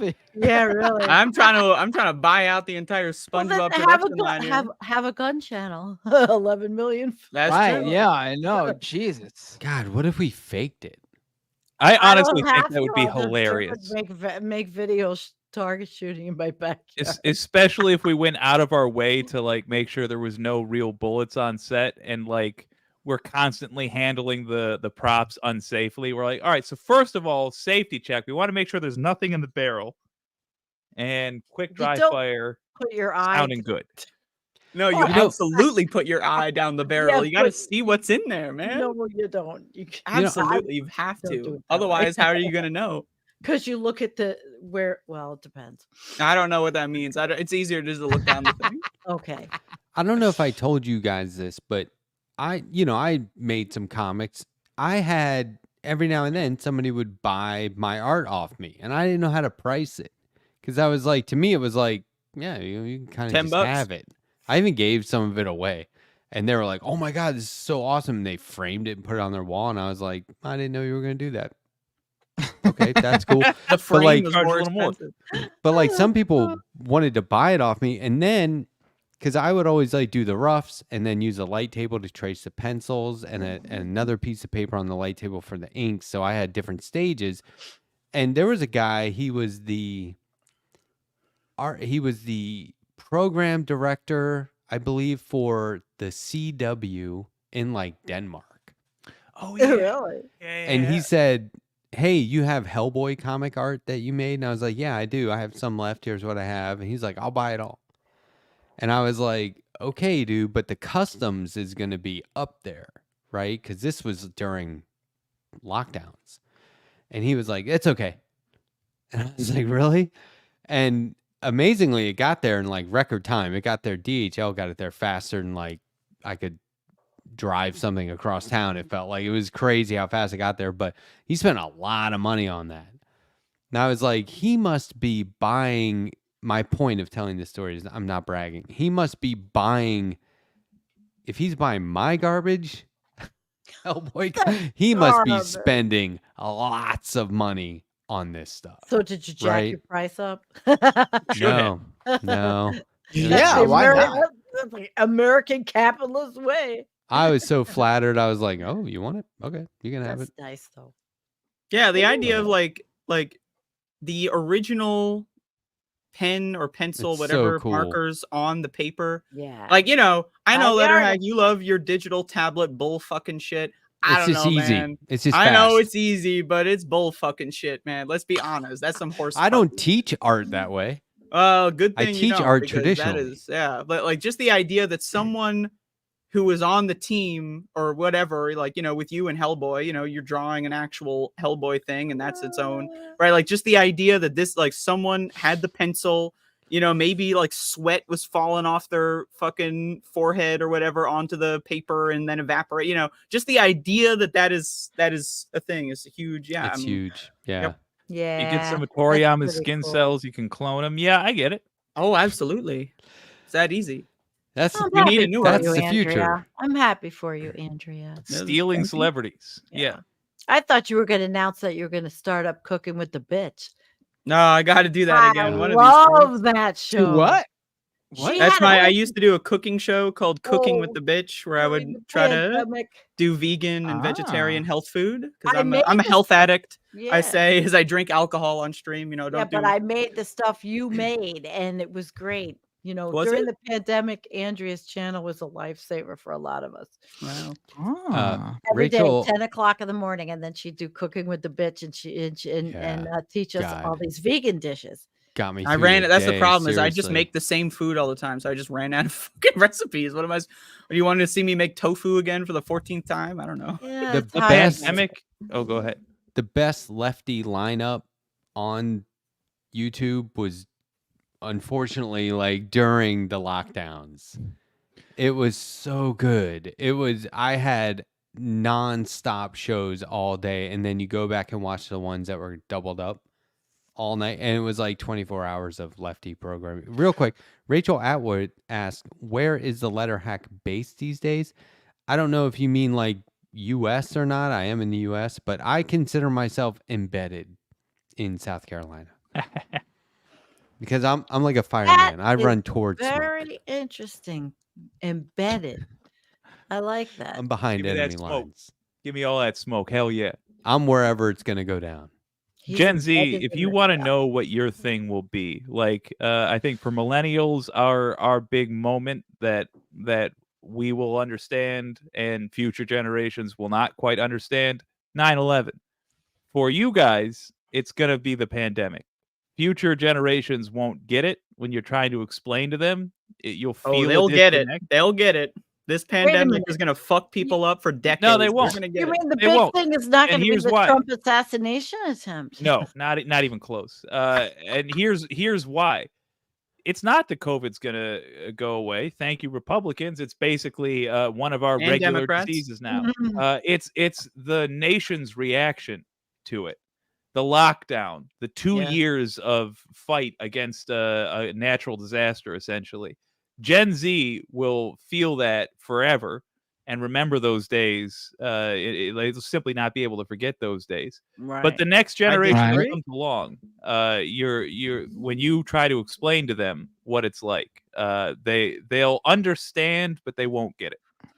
I disagree with that because I think most people have already just memory hold what the pandemic is and has been, and lockdowns. People think that lockdowns lasted for years. There were like 3 months. Right. Most states didn't even do a lockdown. Right. So I disagree with that. I think put our guest in an awkward position. Matt, what do you think? Yes.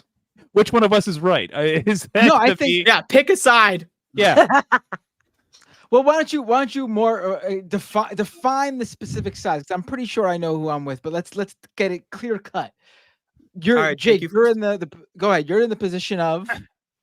I'm in the position that for Gen Z, the pandemic will be the big cultural moment that they are unable to communicate to the next generation what it was like. And next generation will understand.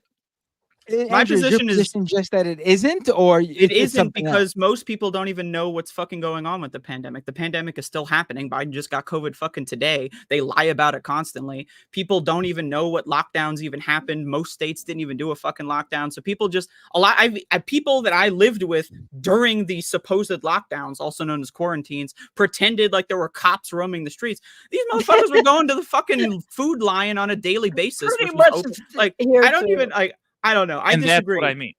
That's what I mean, is that the next generation is not going to understand elements like that. Like they'll either think those things happened or they'll have absolutely no knowledge about it at all. Have that's the thing is that it's the government narrative has basically said lockdowns have made kids' test scores go down for 5 years straight. Yeah, kindergartners can't fucking read and write because of lockdowns when they were 1 year old, right? So I agree that this time period that we're living in is very bizarre and awkward, and it's going to be really hard to explain to future generations. But I don't know if Gen Z is the generation equipped to explain it, because I don't know if Gen Z understands what's happening. No, they're not. Nobody is.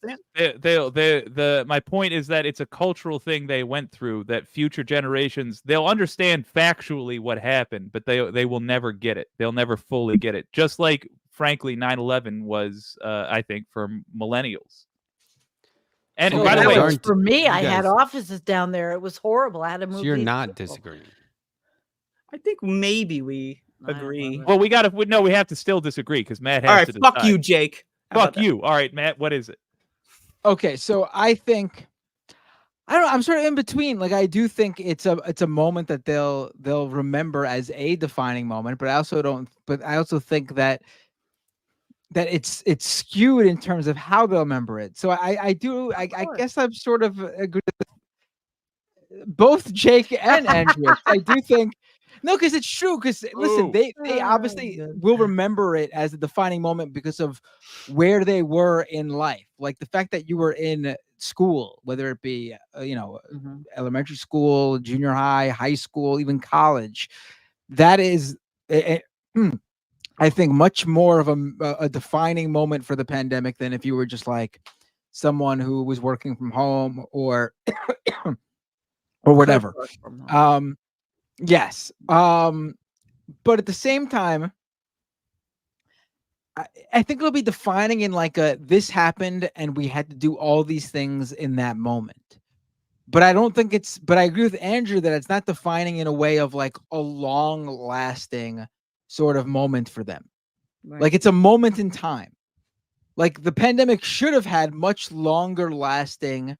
I mean, it does obviously in terms of like people getting sick and dying and long COVID, but in terms of its effect on society as a whole, I think I'm shocked just how quickly people just like, it's a lot of people just pandemic pretend over. it never happened, like, or Right. if, a lot of people don't Right. believe that COVID is real It's still. a Like, cold. It's a cold. Meanwhile, HIV was a cold in 1972 too. See what happened with that one. Andrea, did you read the new study that came out about COVID and the symptoms of the stomach and the gastro?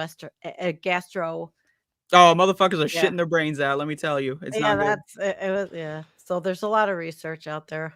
I cover. Like, do you imagine? Like, imagine how sick you have research. to be to shit your brains out. Like, your brain is up here. Like it's as far away from that location as possible. I got a little bit lost in terms of where we are with this, but my understanding is that Matt Binder says I'm right. Yeah. Matt Binder says I'm right. Well, I think Matt Binder's a centrist. No, right. Don't be a centrist. I'm playing both sides here. I'm playing both sides. Oh, no, okay. But I do think like it's hard to say that like that moment where people missed out, like, you missed out on months of school, didn't get to see your friends. Like, I do think that's a much different experience than like someone who works or even someone who was going to work during the pandemic. Like, I do think like there are defining moments in life. And if something crazy happens during those moments, they are more memorable. And I think if you were going to high school and you missed out on like half an entire year of your schooling or the next year, even maybe some of it, or you had to wear a mask the entire time. It's just like, I'm not saying it was wrong. Obviously it was the right thing to do, but it is a memorable experience in what is considered like a defining moment in everyone's life. Mm-hmm. But at the same time, like, no, that's good. Unless they lost a family member or something, or they are suffering from long COVID, or they know someone who's suffering from long COVID, there is no long lasting sort of societal effect here. And there will be. That's my argument, is that there will be a reckoning. HIV took 10 to 15 years before people took it seriously. So my argument is that there will be a reckoning. It's just not here yet. There'll be like a fifth COVID before this one. Well, bird flu is going to be the real big one. Shout outs to H5N1. I'm not 100% sure the depth and breadth of bird flu yet. Colorado outbreak, 5 human cases in Colorado. Good thing you moved the fuck away, Matt, not the folder. I think the cultural thing that's going to change, or the cultural thing that's going to be so hard to explain, is that people gave a damn. Because in the future, my nephew gets to high school, he's going to find out his classmate got COVID, and all that's going to mean is he's not going to see him for 2 weeks. That's it. And it won't be like a big thing. It'll be like mono, like, oh, they got mono, so they're home for an extended period. That's all it'll be. I remember right at the beginning, somebody was in my house, and I was like, "We should be taking this serious." And they said it's just another flu, and my reaction was, That's bad though. Yeah. Now we have the flu two kills. flus. That's bad, right? That's you're real acting like just a flu in the sense that it is 15 times more deadly than the flu. It's 30 but like times even if more it was, disease. And it's no, point made. We get it. Now it's like we have more flu. That's not good. It's like, oh, it's just another nail in your foot. Yeah, well, okay, now there's two. That's bad. We doubled it. This is not cool. This is not good. It's just the logic was so stupid. But I do think there's something to be said for, because like I'm around kids right now who 12 to 18. Golden years? And they all are like, yeah, that was weird. It was like just when we were like, yeah, school is a thing that we do now, we had to hit pause. And then that sort of disruption, whether they were like, oh, cool, no school, or, oh, I actually miss my friends, whatever the dynamics were from moment to moment, it was a huge, weird, like, disruption in them. And I mean, Matt is pretty sure the only one here with kids who would have experienced that. But like, it's just, or maybe they're too young. I don't know. But it's a sort of thing where my son was in kindergarten when it happened. Oh, yeah. And so everyone's like, in terms telling of like, you. In terms of like the effect on him, like I do think like he didn't really miss out on any of like intensive learning or anything, but at the same time, at that age, there was no like learn from home option. Like they did it, but that's not the point of going to school at that age. Isn't to like learn math or something. It's social to get exactly social skills, and you can't do that over a computer at that age. So like it was like just like a waste of like a half a year. Luckily they did go to school the next year. They masked and everything, and they had to not do some activities and changes to the curriculum and classrooms and things like that. But at least at that age he was still able to get those socialization skills in. I can totally see how someone who is older and maybe was struggling to begin with, like it really like fucked with them to like miss out on half a year, or whatever it was for their particular school. At the same time, I think the bigger thing is actually not so much the kids who missed out on school, but there clearly was a subsection of parents of children in school, of school-age children, who were radicalized during this period. Right. And that makes up a big subsection of like Gen X right wingers nowadays. Like you could draw a straight line directly from like, I don't know why specifically Gen Xers, but from Gen X to becoming like Trump supporting Republicans or far right wingers. And this all started during the pandemic for a lot of them. When I was on your show, Binder, we talked about how I lived during the first year of the pandemic, which we're in year 5, by the way, still happening. But during the first year of the pandemic, I was living with a lot of my family members, and they were like, not really, they were like kind of apolitical, but and then like 2020, they just like Trump, Antifa is killing everyone. COVID's a bioweapon. It's the lab leak. They're going to kill us all. People next week it's COVID is nothing. Then the next week it's the vaccines are going to kill you. Then the next week, I'm going to get the vaccine. Like the propaganda that's gone through people's heads in the last like 4 or 5 years is insane. I don't even know how it's happening. I mean, like I study this shit on a daily basis, and I still can't even figure out how people can have entire shifts in their political thinking and personalities in just a year or two. It's just, it's crazy. When you tell do they know that you think they're getting information from bad sources? Like, do they know that you think their information sources are terrible? I had so many debates. I had so many debates with my, just older family. Not about the I was living information, with my but the extended information family. sources. Yeah, I remember debating like, where'd you get I would first question, where did you hear that? Right? Like whenever they say some stupid garbage, oh, interesting. Where did you hear that? And then the answer is always like, saw it on Facebook. Okay, who on Facebook, but yeah, right? Like they never, like they don't know where they heard it because they don't fucking care about that. They just read, they're scrolling infinitely on Facebook Now that's or whatever. interesting. Right. And then, yeah, like one time they said like, oh, I found this lady, Candace Owens or whatever. And I'm like, oh my fucking God, like how do, so then I come back like 30 minutes later with like a whole write up that I'm reading off of, like, this is why this bitch is insane. Right. And, slow it down for they a just second, trust, because you've touched on something really interesting there. You said they don't know what information source. They're just saying, I saw it on. Yeah. So that tells me that from their perspective, they think this is just common knowledge that the people are spreading around. Like, oh, we just found this out. And they have no idea that it's like a Russian bot or whatever. That's what's happening now with has a military and they're killing Trumpers. Hold up. Sorry. I'm sorry. What were you saying, Andrea?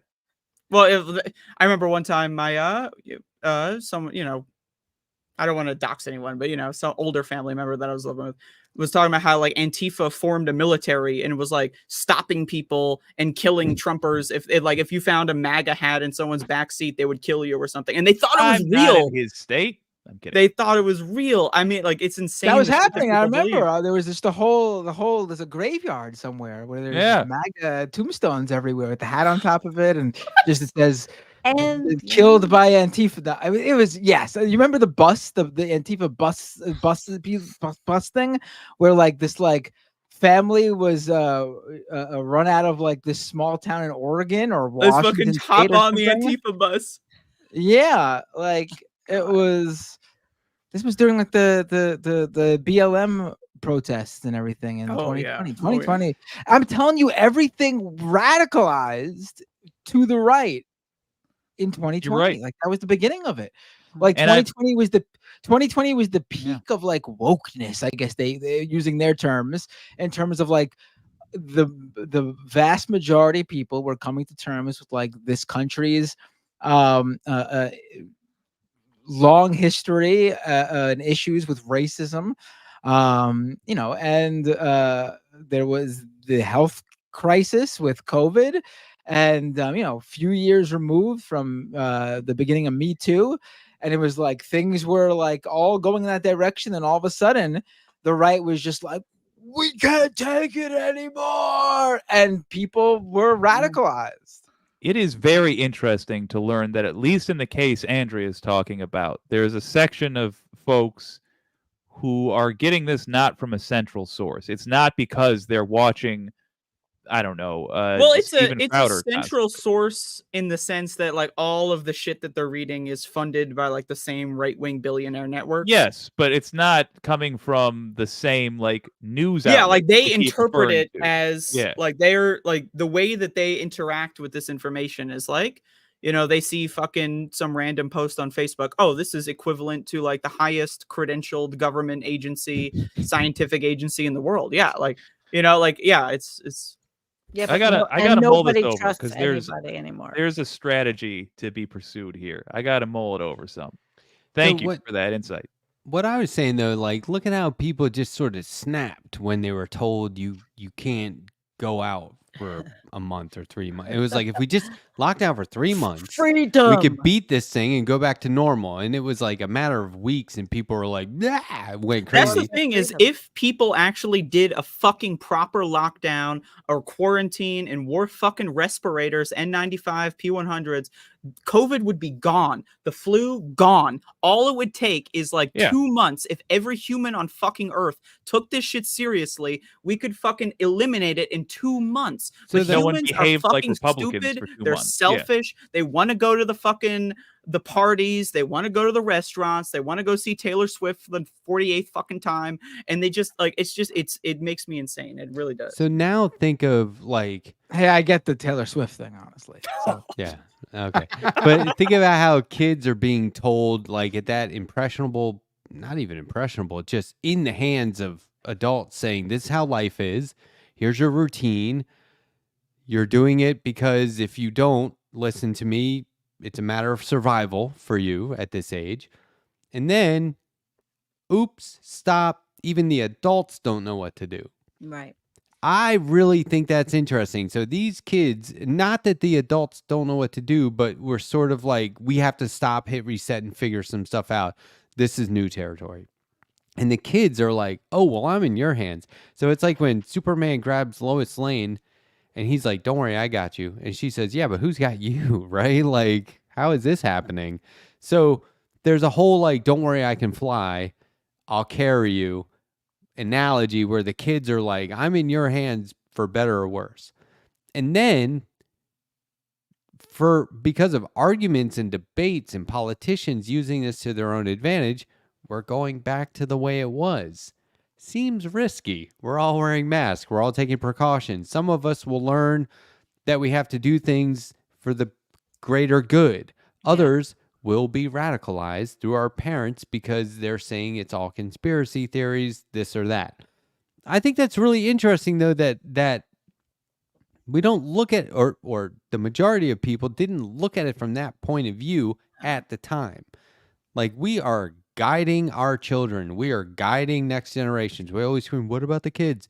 And then you don't There's really 6 care million about the kids. children in the United States. 6 fucking million that have long COVID. 6 million children have long COVID because adults failed them. They sent them to public schools with horrible air ventilation, told them to take your mask off, told them it's just a cold. 6 million kids permanently disabled, at least for now. There's no cure. Like, the adults in the room, it's insufferable that we're doing this to kids. I mean, it drives me insane. I don't even have kids, but it just that moment where I just can't imagine what it would have been like. And I guess you kind of roll with it when you're a kid, but just that moment where you're like, okay, what are we doing? We're stopping everything, and you don't know what our next move is. Yeah. Mom's washing kids don't have, all the groceries, they don't have the ability to like form their own version of the universe. So, like, they're completely, as you said, Letterhack, they're completely at the whim of the adults in the room, the teachers, the parents, and all that. Right? Like, when you're 7 years old, you don't know what the fuck's going on. You have no fucking clue. Like, when I was 7, I had no fucking idea what was going on. I had a chronic illness when I was a kid. All I thought was I was broken, like something about me is wrong. I'm a bad person or whatever, right? You don't know what's going on. I mean, you are, but that's unrelated. Yeah. That, of course, right? But like, and parents as a group, and like the adults in the room, the politicians that make all these decisions, right? They're just enforcing their beliefs, right or wrong, on the kids. And if they're wrong, which with COVID, all of the shit that we've seen in the last 2 years, completely wrong. Taking your mask off, wrong. Sending kids to public schools that don't have air conditioning, don't have HVAC system, completely wrong, right? But like, kids are interpreting this, the adults in the room are telling me to do this. It must be correct. It must be, like putting lead in the gasoline and breathing in the leaded gasoline air must be the right thing to do. Lead in the paint, and then, must be the right thing to do because the adults did it. And then that's what, it's the cycle of generational, like, people grow up and they think they trust the adults to be there for them. And then the adults fail them constantly. Then they become the adults. They don't know what the fuck's going on. And then they have another generation of kids. They do the same thing to their kids. And we're just doing this ad nauseum in an infinite loop, it seems. I was working with a handyman. I was working with a handyman, and I thought for sure he had been like affected, like his brain, because he had a list of 6 jobs and he did 1, 3, and 5. And I was like, "What about the other ones?" And he was like, "I only do odd jobs." But for a minute there, I thought it was his. I hate you. COVID. We knew you were gonna. And I wasn't sure if maybe he was having like a glitch, I did not, or if it was just a dad joke. God damn it! All right, it broke the. It broke. It's 12 o'clock. We all joined in solidarity and boycotting Matt for a moment here. That's perfect timing. I just had to.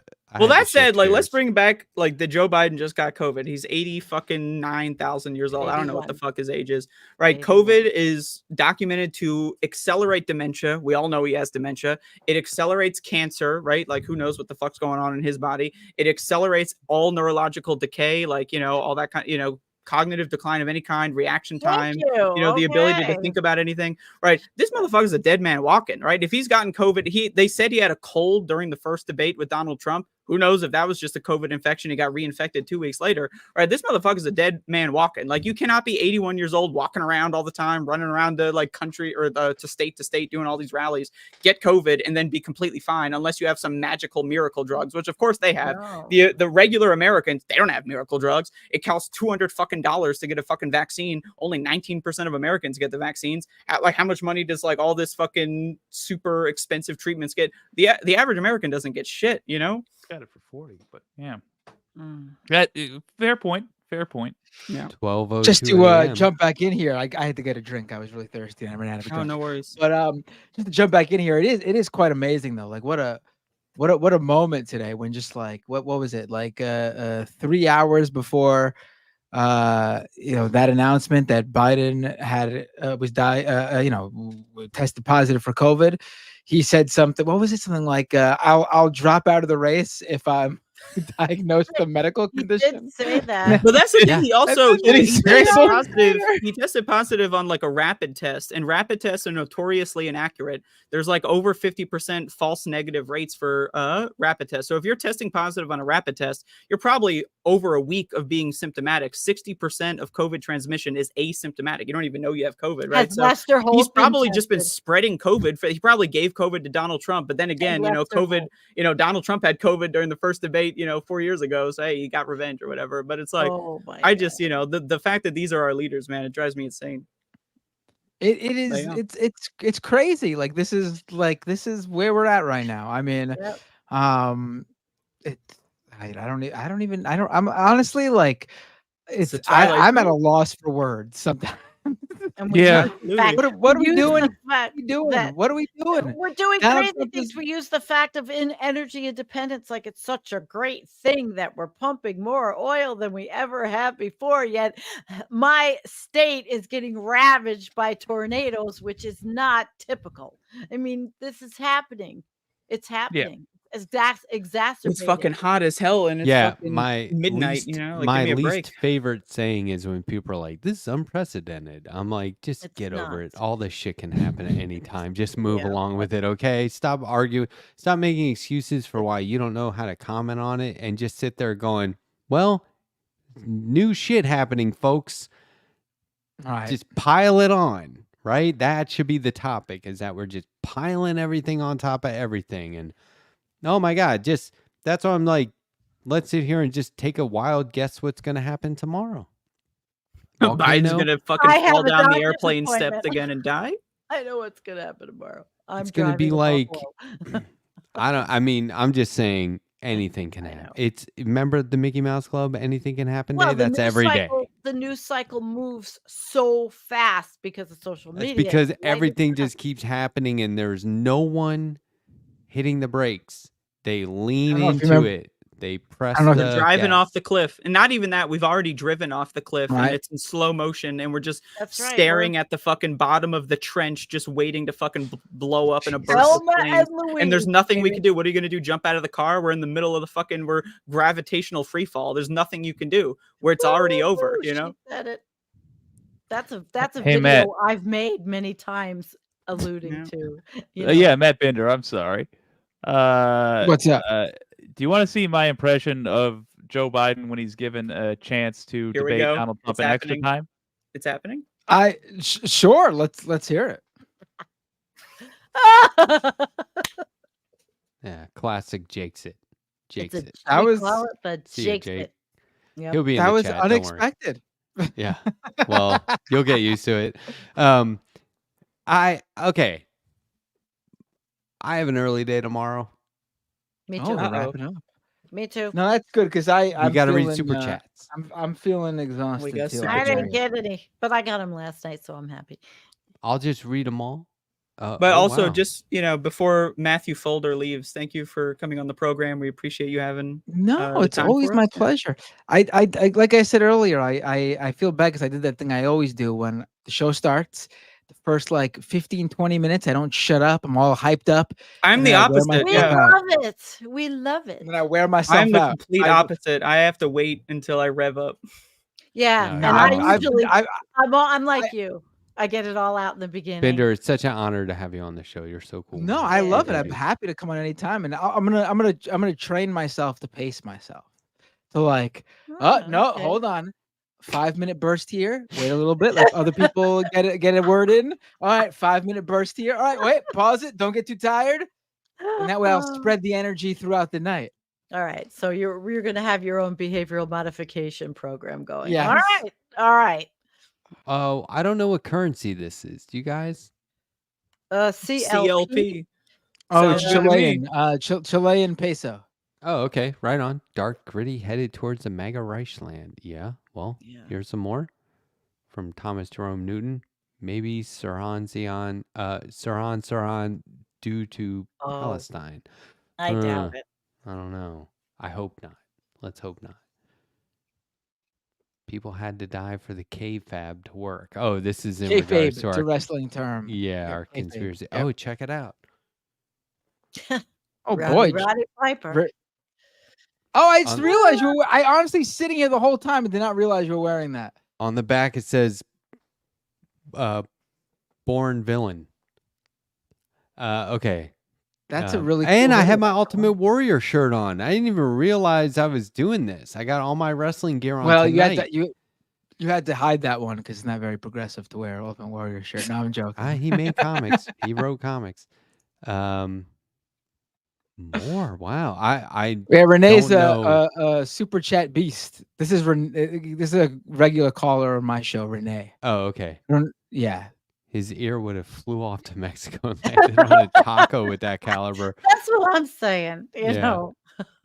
Charlie Kirk, a failed attempt to clone Tom Cruise. Oh, and then some. Here's one actual friend of this person. Friend of all the shows. Don't let Sam Cedar find out that this is a friend of the show. They're trapped here with me. See, that's a reference to Watchmen. Rorschach goes to prison. And he goes, I'm not trapped in here with you. You're trapped in here with me. And it's like, yikes. But I love the way that motherfucker talks. You know, like I know it's edgy on purpose, but like that's just my shit, man. Yeah, I do like that idea that this is, you know what? Fuck, man, this is my country. That's how I look at it. Central Park 5 writ large. Ooh. Mm-hmm. Dave Marvin, $10. Was watching RNC coverage over on MR. Matt, that stands for Majority Report. Just so you know. Oh, I don't know that. I noticed. Well, it's MR period, which means Mr. Actually, that's just the end of the sentence. I noticed that JD mentioned fighting for workers, union and non-union. Can you give your take on them trying to appear to be the party for workers? They will say anything, right? Of course, yes. They're also going to do healthcare. It's going to be big and beautiful. Yeah, right. Right. Just it was reported before.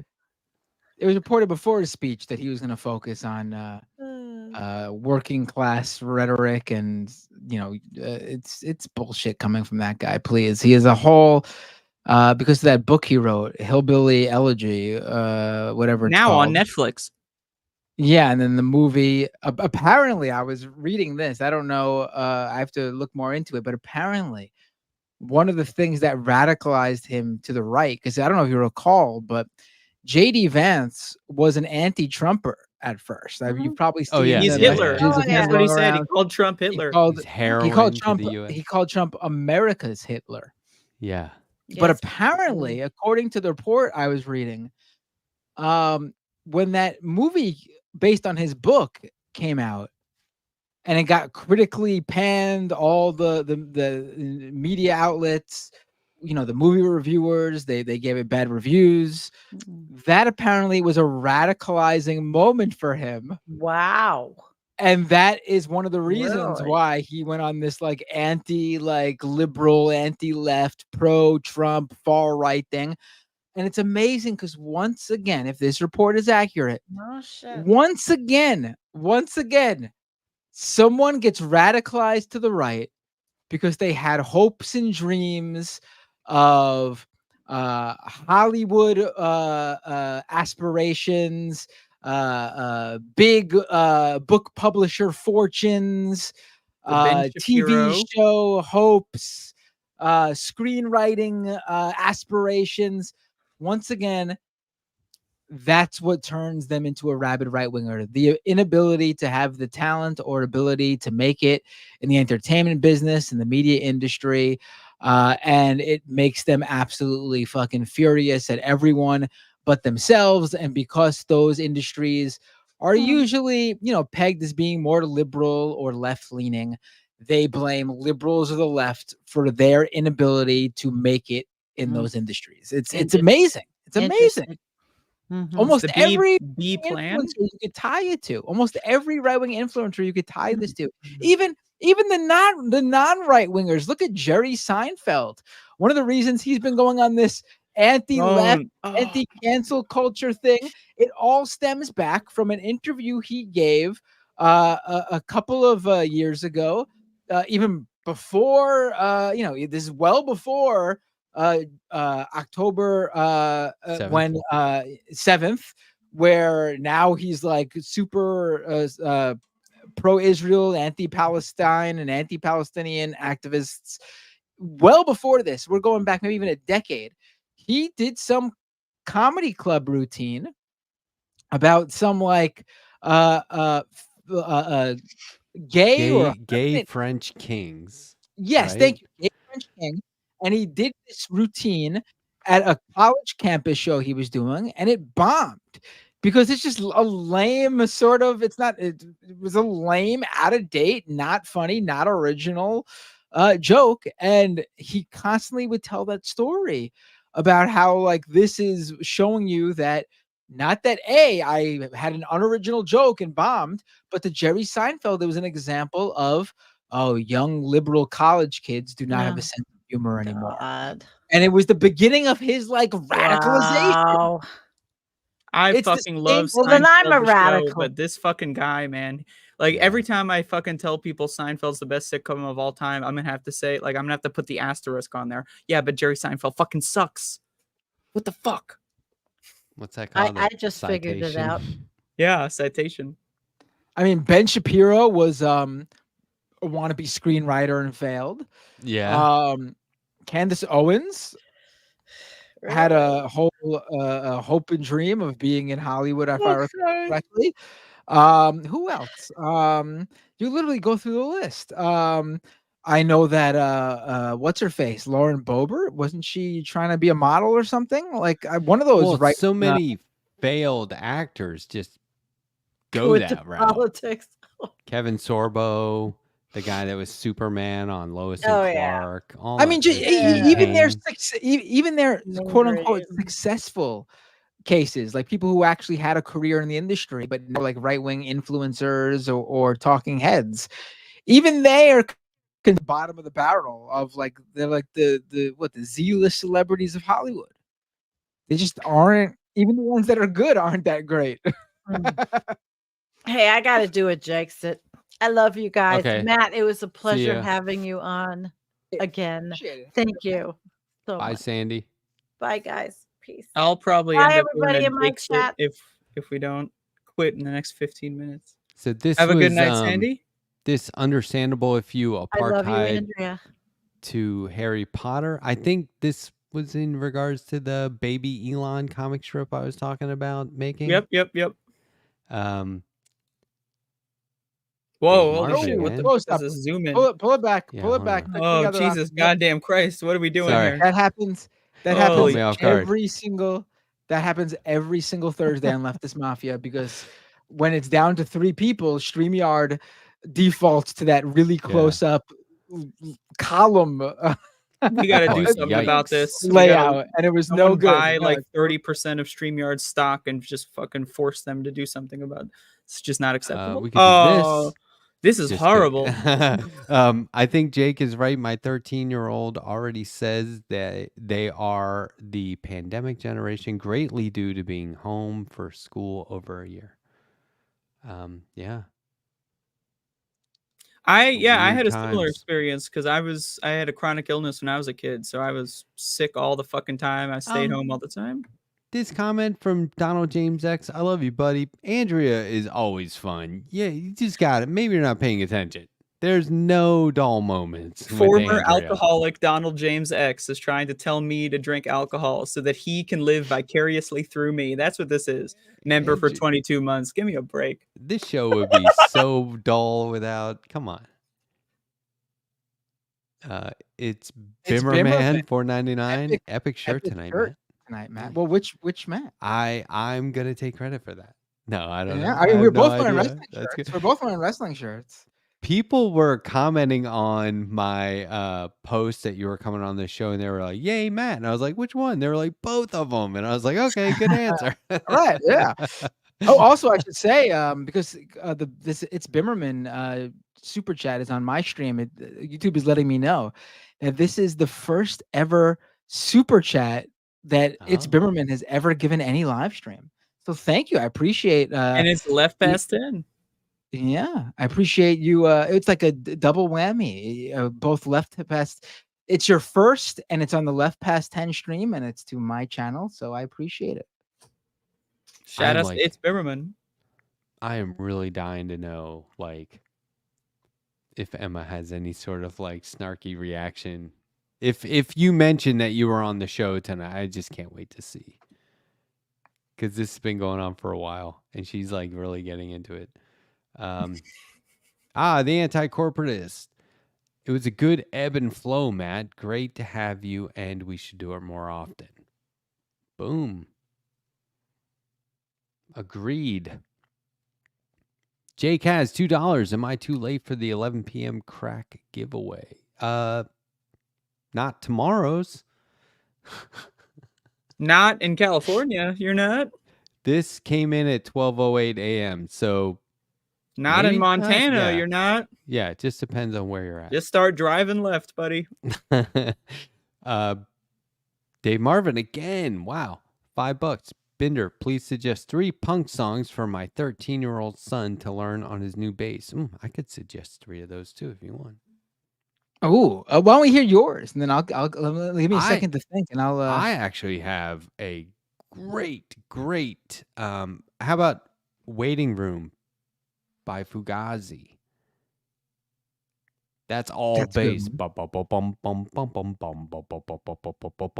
Yeah, that's a great one. And then "Friend to Friend in the End Time" by Lungfish. Do you know Lungfish, Matt? Out of Baltimore? Sound familiar. They sound familiar. The name sounds familiar. Yeah, and then this one's not really punk. I've been listening to a lot of what's the name? Shoot. I can't remember the name. Oh well, maybe I'm gonna peace out because I gotta use the bathroom, and then I'm sure that this show's got like 5 minutes remaining, so it's like kind of weird if I came back. I know we're talking about. Well, let's see. That could be an interesting. No, I'm joking. You could go ahead. All right. Anyway, thank you, Matt, for having the show. No, it was a pleasure. This was great. I always have a good time. I wasn't talking to you, motherfucker. Don't. I'm just talking to the real Matt. No, I'm just kidding. The real. Thank both of you. You guys are great. That was a good one. I will see you all later. New Matt, old Matt, real Matt. That doesn't work. All right, so I'll give my 3. Here we go. Okay. Being that you said it's a 13-year-old learning to play on his new bass. Let's start with an easier and a classic, like a must learn, I guess, for like anyone. A 3-chord song, something really simple. Blitzkrieg Bop by the Ramones. I mean, it's clear if you're gonna play bass. It's a very simple bass line, and it's a classic, and it's a good one to sort of get the strumming down and get a feel for how you're going to be playing in a punk band. And in terms of like bass lines that are like well known in punk, that I feel like every bassist should learn, just so when they're setting up for a show, that's the bass line they use for the sound check, so everyone can go, "Oh yeah." I'm going to have to go with 500 Channels by Choking Victim. Great bass line. And I'm going to have to go with probably, in my opinion, the greatest punk bass line solo in my favorite at least. Journey to the End of the East Bay by Rancid. That's a classic, that bass line. I mean, I feel like every punk band I've ever seen, when they're getting ready to play and they're doing a sound check, they bust out the Matt Freeman bass line from that song. I mean, you got to know it if you're playing punk bass in a punk band. Yeah, great. That's awesome. Cool. Yeah. See, we could talk about literally anything on this show. I love it. And if you haven't listened to Lungfish, check them out. Okay. I will. Fantastic band. My punk band, Broadcast Cedar, recorded in their studio in Baltimore. It's called Social Services Studio. It was awesome. Looney Tunes 9000, $4.99 super chat. Thanks. Expect a payday tomorrow, Bender, with Ben, though I mod for Lance. Okay. I'll look forward to the show tomorrow then. LT9K mods for everyone. I mean, he's all over the place. He'll be modding like 2 or 3 different chats at once. This _Juan, is that how you say that? This Juan? This $5? This Juan. That's I think pretty that's good. this one, Yeah. like that one or this one. Right. Okay. I think that's the play on words. Yes. Do you ever just wonder if the United States is just 53rd world countries in a trench coat held together by a military big enough to defeat God? Yeah. Oh, I don't wonder. That's the unveil is that it is. With just leaking cash. And then Prairie Fire again. Matt and Better Matt together again. Oh, wait. Oh, there we go. Hell yeah. Which is better, Matt? This is too vague. We're going to need like another 1 cent super chat to clarify, please. I would default to you, man. I think that it's awesome having you on the show. You're just being modest, saying, you fizz out or what. You do not fizz. You generate better conversation just by being in the room. Oh, I appreciate that. I enjoyed being here. I enjoyed speaking with you guys. I enjoyed sitting back and listening to you guys when I when I did sit back, because I got this problem where I'm a motor mouth and I can just ramble and ramble and ramble and no one gets a word in because I'm too busy doing a monologue. And then I finish my 20 minutes, I take a deep breath and I go, all right, I'm gonna let everyone else talk now. Okay, so I play tennis and it's next to pickleball courts. I don't know if you know what pickleball is, but I've heard a lot about it. There are people out there who it's like the first sport they've ever played. And they are out there way over the top yelling and grunting and diving. And it's basically it's like little paddles with a wiffle ball on a small court over a net. And it's either glorified table tennis or very small version of tennis. And I'm like, oh my God, they're so loud. We're trying to play tennis, which is relatively quiet and focused and concentrating. And then I figured it out. I was like, oh yeah, they're really quiet after 15 minutes because they cannot maintain that energy level. It's hilarious because there's generally older folks out there, which is great. Go out there and have fun, be athletic. But they go way too big, too quick. Way too hard every time. Yeah. Oh no, I'm an old person playing pickleball. No, but expelling energy at the front end isn't bad. All right. It's just if you wanted to spread it out, I don't know. There's a strategy there. The letter hack wants the beef to keep going. That's what he's curious about. Emma's response. Exactly, because I get new subs every time. Every time Sam says the letter hack, I'm out to get him or whatever, or acts like he's indignant or whatever toward me, I get subscriptions right away. Well, I will be able to at least try to facilitate something, because tomorrow, when Emma asks me what's going on Doomed this week, I'm going to say, oh, instead of Doomed this week, I went on Left Past 10 featuring Matt aka Letter Hack. And that should spur something, some sort of comment. And if it doesn't, then I'll just say, oh, by the way, he said he hates you. No, he said, cease and desist, be damned. And I'll try to remember that one. Cease and desist, be damned. Yeah, they can't. Letterhead kept saying, they can't stop me, or whatever. I won't be silenced by MR. It's up to you. You don't have to say anything. That's a good one, though. That's a all right. Well, this was a lot of fun. Really, seriously. Anytime you want me back on, I'll be happy to come on. And hopefully, it'll be during a week where we could focus on like 1 or 2 topics, and we don't have to like touch 100 different things in a 2-hour show, because this was quite the week. Yeah, I agree. And I don't know if that's ever going to happen again, but we can try. We can always hope. Right. But so youtube.com/MattBinder, patreon.com/MattBinder. If you could afford to support what I do and help my shows grow. At Matt Binder pretty much everywhere on the internet. Look me up, you'll find me. And I don't want to take up any more of everyone's night. I'm sure you all want to go back and spend your night watching the RNC replay. I know you want to. Some people want to probably lay in bed and drift off to sleep to the beautiful sounds of JD Vance. Have a great night, everyone. And once again, thank you to everyone on the Left Past 10, and especially Letterhack for inviting me.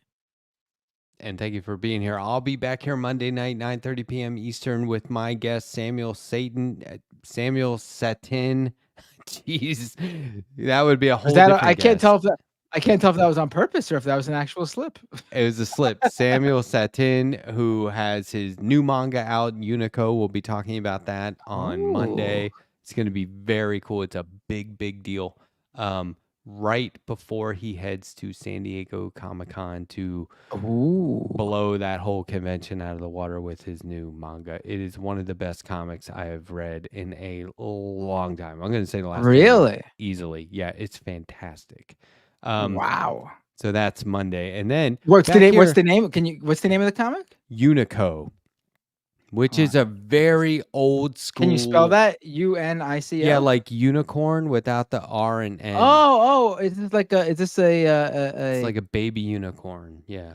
Oh, okay. It's a very old school character that he's brought back. And wow, he's got backers. He raised a good amount of money to get this out on Kickstarter. Yeah. Wow, good for him.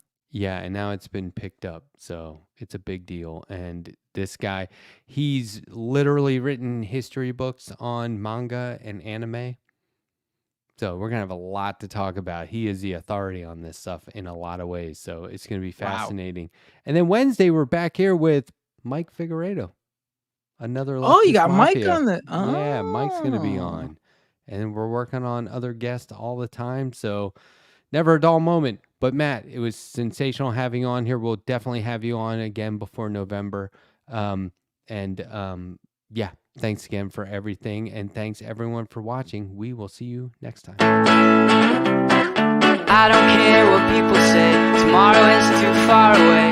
We can leave and they can stay, cause I for one am never gonna change.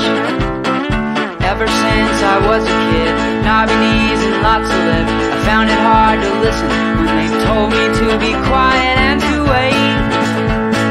I think they'd agree that's just not possible for me. I wanna shout, I wanna scream, I wanna dance, I wanna sing. I think you are just like me, let's go see